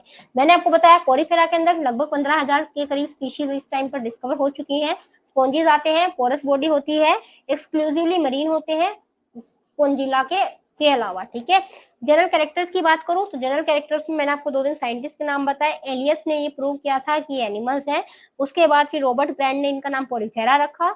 स्पॉन्जिस की जो स्टडी होती है उसे पैराजूलॉजी कहा जाता है। अच्छा, किससे ये इवॉल्व हुए, एक कनेक्टिंग लिंक है प्रोटोजोआ और स्पॉन्जिस के बीच में, जिसका नाम है कोनोफ्लैजिलेट्स। इसी को प्रोटेरोस्पोंजिया भी बोला जाता है। ठीक है, उसके बाद हैबिटेट में बात कर चुकी हूँ, समुद्र के अंदर रहते हैं। देन हम लोगों ने क्या डिस्कस किया कि सिसाइल होते हैं, सोलिटरी होते हैं और कॉलोनियल होते हैं। इनके शेप की बात करूं, कोई खास फिक्स शेप नहीं है, वास्ट शेप होते हैं या सिलेंड्रिकल होते हैं। सिमेट्री की बात करूं, इरेगुलर शेप है, दैट्स व्हाई जनरली असिमेट्रिकल होते हैं, लेकिन कुछ कुछ यहाँ पर रेडियल सिमेट्री भी देखने को मिलती है। इसका एग्जांपल है ल्यूकोसोलेनिया। नेक्स्ट हम लोगों ने लेवल ऑफ ऑर्गेनाइजेशन सेलुलर देखा, germ layer, diploblastic and acoelomate. उसके बाद बॉडी वॉल पे आ जाओ। ठीक है, तो बॉडी वॉल में आप लोगों ने क्या देखा, बॉडी वॉल के अंदर हम लोगों ने 3 टाइप की चीजें देखी, तीसरी वाली लेयर नहीं है, बस लेयर के तरीके से काम कर रही है। फर्स्ट है आउटर लेयर, डर्मल लेयर, जिसे आप पिनेकोडर्म भी बोलते हो। पिनेकोडर्म में 2 टाइप के सेल्स देखने को मिलते हैं, pinacocytes, porocytes. Pinacocytes flat sales होते हैं, प्रोटेक्शन देते हैं। पोरोसाइट्स ओवल सेल्स ओवल होते हैं, पोर्स बनाते हैं। साइकोन के केस में पिनेकोडर्म आपकी 2 टाइप की देखने को मिलती है, एक्सोपिनेकोडर्म और एंडोपिनेकोडर्म। एक्सोपिनेकोडर्म बॉडी कैविटी की लाइनिंग बना रही थी, और जो एंडोपिनेकोडर्म है ये क्या करती है, इंकरेंट कैनाल को लाइन करती है। उसके बाद आपने इनर वाली जो लेयर देखी, उसमें आपको कोनोडर्म या कोनोसाइट्स देखने को मिलते हैं। कोनोसाइट लेयर होती है, पोलर सेल या फिर कोनोसाइट जो देखने को मिले। उसके बाद इसको डिस्कवर किसने किया था, एच.जे. क्लार्क ने। ये इकलौती ऐसी लेयर है जो सिर्फ और सिर्फ पोरिफेरा के अंदर देखने को मिलती है। यहाँ पर फ्लैजिला देखने को मिलता है। मीसेंकाइम के अंदर आपने क्या देखा कि ये नॉन सेलुलर होती है, और यहाँ पर बहुत सारे टाइप के अमीबोसाइट्स आपको देखने को मिले। ये जो अमीबोसाइट्स थे बच्चे, ये बहुत सारे टाइप के थे, जिसमें हमने स्क्लेरोब्लास्ट पढ़ा था स्केलेटन फॉर्मेशन के लिए। स्पोंजियोब्लास्ट भी ये स्केलेटन ही बना रहा था, बट स्पोंजिन फाइबर्स बना रहा था। थीजोसाइट्स फूड स्टोरेज का काम कर रहे थे। फेगोसाइट्स फेगोसाइटोसिस का इनगल्फ, मतलब फेगोसाइटोसिस कर रहे थे, जिसकी वजह से इनगल्फ हो रहा था। उसके बाद ट्रोफोसाइट्स पूरे फूड को पूरी बॉडी के अंदर पहुंचा रहे हैं। आर्कियोसाइट्स ओवा और स्पर्मेटोजोआ बना रहे थे। कोलेनोसाइट्स कनेक्टिव टिश्यू सेल बना रहे थे। क्रोमोसाइट्स पिगमेंटेड फॉर्म दे रहे थे। मायोसाइट्स हाईली कॉन्ट्रेक्टाइल होते हैं, इसीलिए पोर को बड़ा या छोटा करते रहते हैं। Gland sales shiny substance secret करते हैं। जर्म सेल्स स्पर्म या ओवा बनाते हैं। उसके बाद इसकी बॉडी वॉल है, इसके अंदर एक लार्ज कैविटी देखने को मिलती है, जिसे स्पोंजोसिलिया पैरागैस्ट्रिक कैविटी बोला जाता है। कोनोसाइट्स जो है, मतलब वहां पर जो आपको जो कोनोसाइट्स ने जिस तरीके से लाइनिंग कर रखी थी स्पोंजोसील की, वहां पर जो पोर्शन था उसका नाम था रेडियल कैनाल। ठीक है, पानी ओस्टिया से अंदर आएगा। उसके बाद फ्लैजिला जो है वो एक्स्ट्रा वाटर को बाहर निकालेंगे। कैसे बाहर निकालेंगे, ऑस्कुलम की हेल्प से। कैनाल सिस्टम के अंदर आपने 4 मेन फंक्शन पढ़े, न्यूट्रिशन, रेस्पिरेशन, एक्सक्रीशन और रिप्रोडक्शन। ठीक है, कैनाल कैसे बनी, इनर वॉल की इनफोल्डिंग की वजह से। 4 टाइप का कैनाल सिस्टम होता है, एस्कोनॉइड, साइकोनॉइड, ल्यूकोनॉइड, ट्रैगोन। एस्कोनॉइड बड़ा ही सिंपल टाइप का होता है, पानी अंदर आया, स्पॉन्जोसिल में गया, ऑस्कुलम से बाहर। एग्जांपल ल्यूकोसोलेनिया, जो कि मोस्ट प्रिमिटिव स्पॉन्ज होता है आपका। साइकोन, पानी आया, डर्मल ओस्टिया की हेल्प लेकर इनकरेंट कैनाल पर पहुंचा। प्रोसोपाइल की हेल्प लेकर रेडियल कैनाल पर जाएगा। एपोपाइल की हेल्प लेकर एक्सकरेंट कैनाल पर जाएगा। उसके बाद इनकरेंट ओस्टिया की हेल्प लेकर स्पोंजोसील के पास जाएगा। स्पोंजोसील से ऑस्कुलम के पास जाकर डायरेक्ट बाहर जाएगा। ठीक है, इसका एग्जाम्पल हो जाता है आपका साइकोन। उसके बाद नेक्स्ट हमने पढ़ा ल्यूकोन। ल्यूकोन के अंदर जो खास चीज आ रही थी वो आ रही थी फ्लैजिलेटेड चैम्बर्स, जो कि मॉडिफाइड रेडियल कैनाल होता है। पानी आया, डर्मल ओस्टिया की हेल्प लेके इनकरेंट कैनाल में पहुंचा। इनकरेंट कैनाल से फ्लैजिलेटेड चैम्बर में पहुंचा प्रोसोपाइल की हेल्प लेके। फिर फ्लैजिलेटेड चैम्बर से एक्सकरेंट कैनाल में पहुंचा एपोपाइल की हेल्प लेके। एक्सक्रंट कैनाल से ऑस्कुलम की हेल्प लेकर पहुंचा आउट, मतलब बाहर चला गया। ठीक है, इसका जो एग्जांपल है वो था आपका स्पोंजिला। स्पोंजिला क्या था? Fresh water sponge. ठीक है, अब आ जाओ रेगोन के अंदर। जो डेस्मोस्पोंजिया नाम का एक मतलब एक मेंबर है यहाँ पे इसका पॉलीफेरा का, इसके अंदर जब ये छोटा बच्चा होता है उस टाइम पर आपको रेगोन टाइप देखने को मिलता है। बड़ा बनने के बाद इसके अंदर आपको ल्यूकोनॉइड कंडीशन देखने को मिलती है।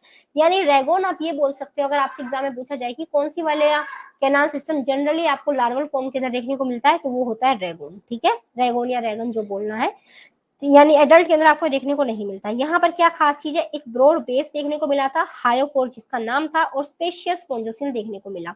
एग्जाम्पल नहीं बताया मैंने आपको, वैसे इसका लार्वल फॉर्म में होता है। ठीक है, एक एग्जाम्पल और याद कर लो इसका, एक मिनट।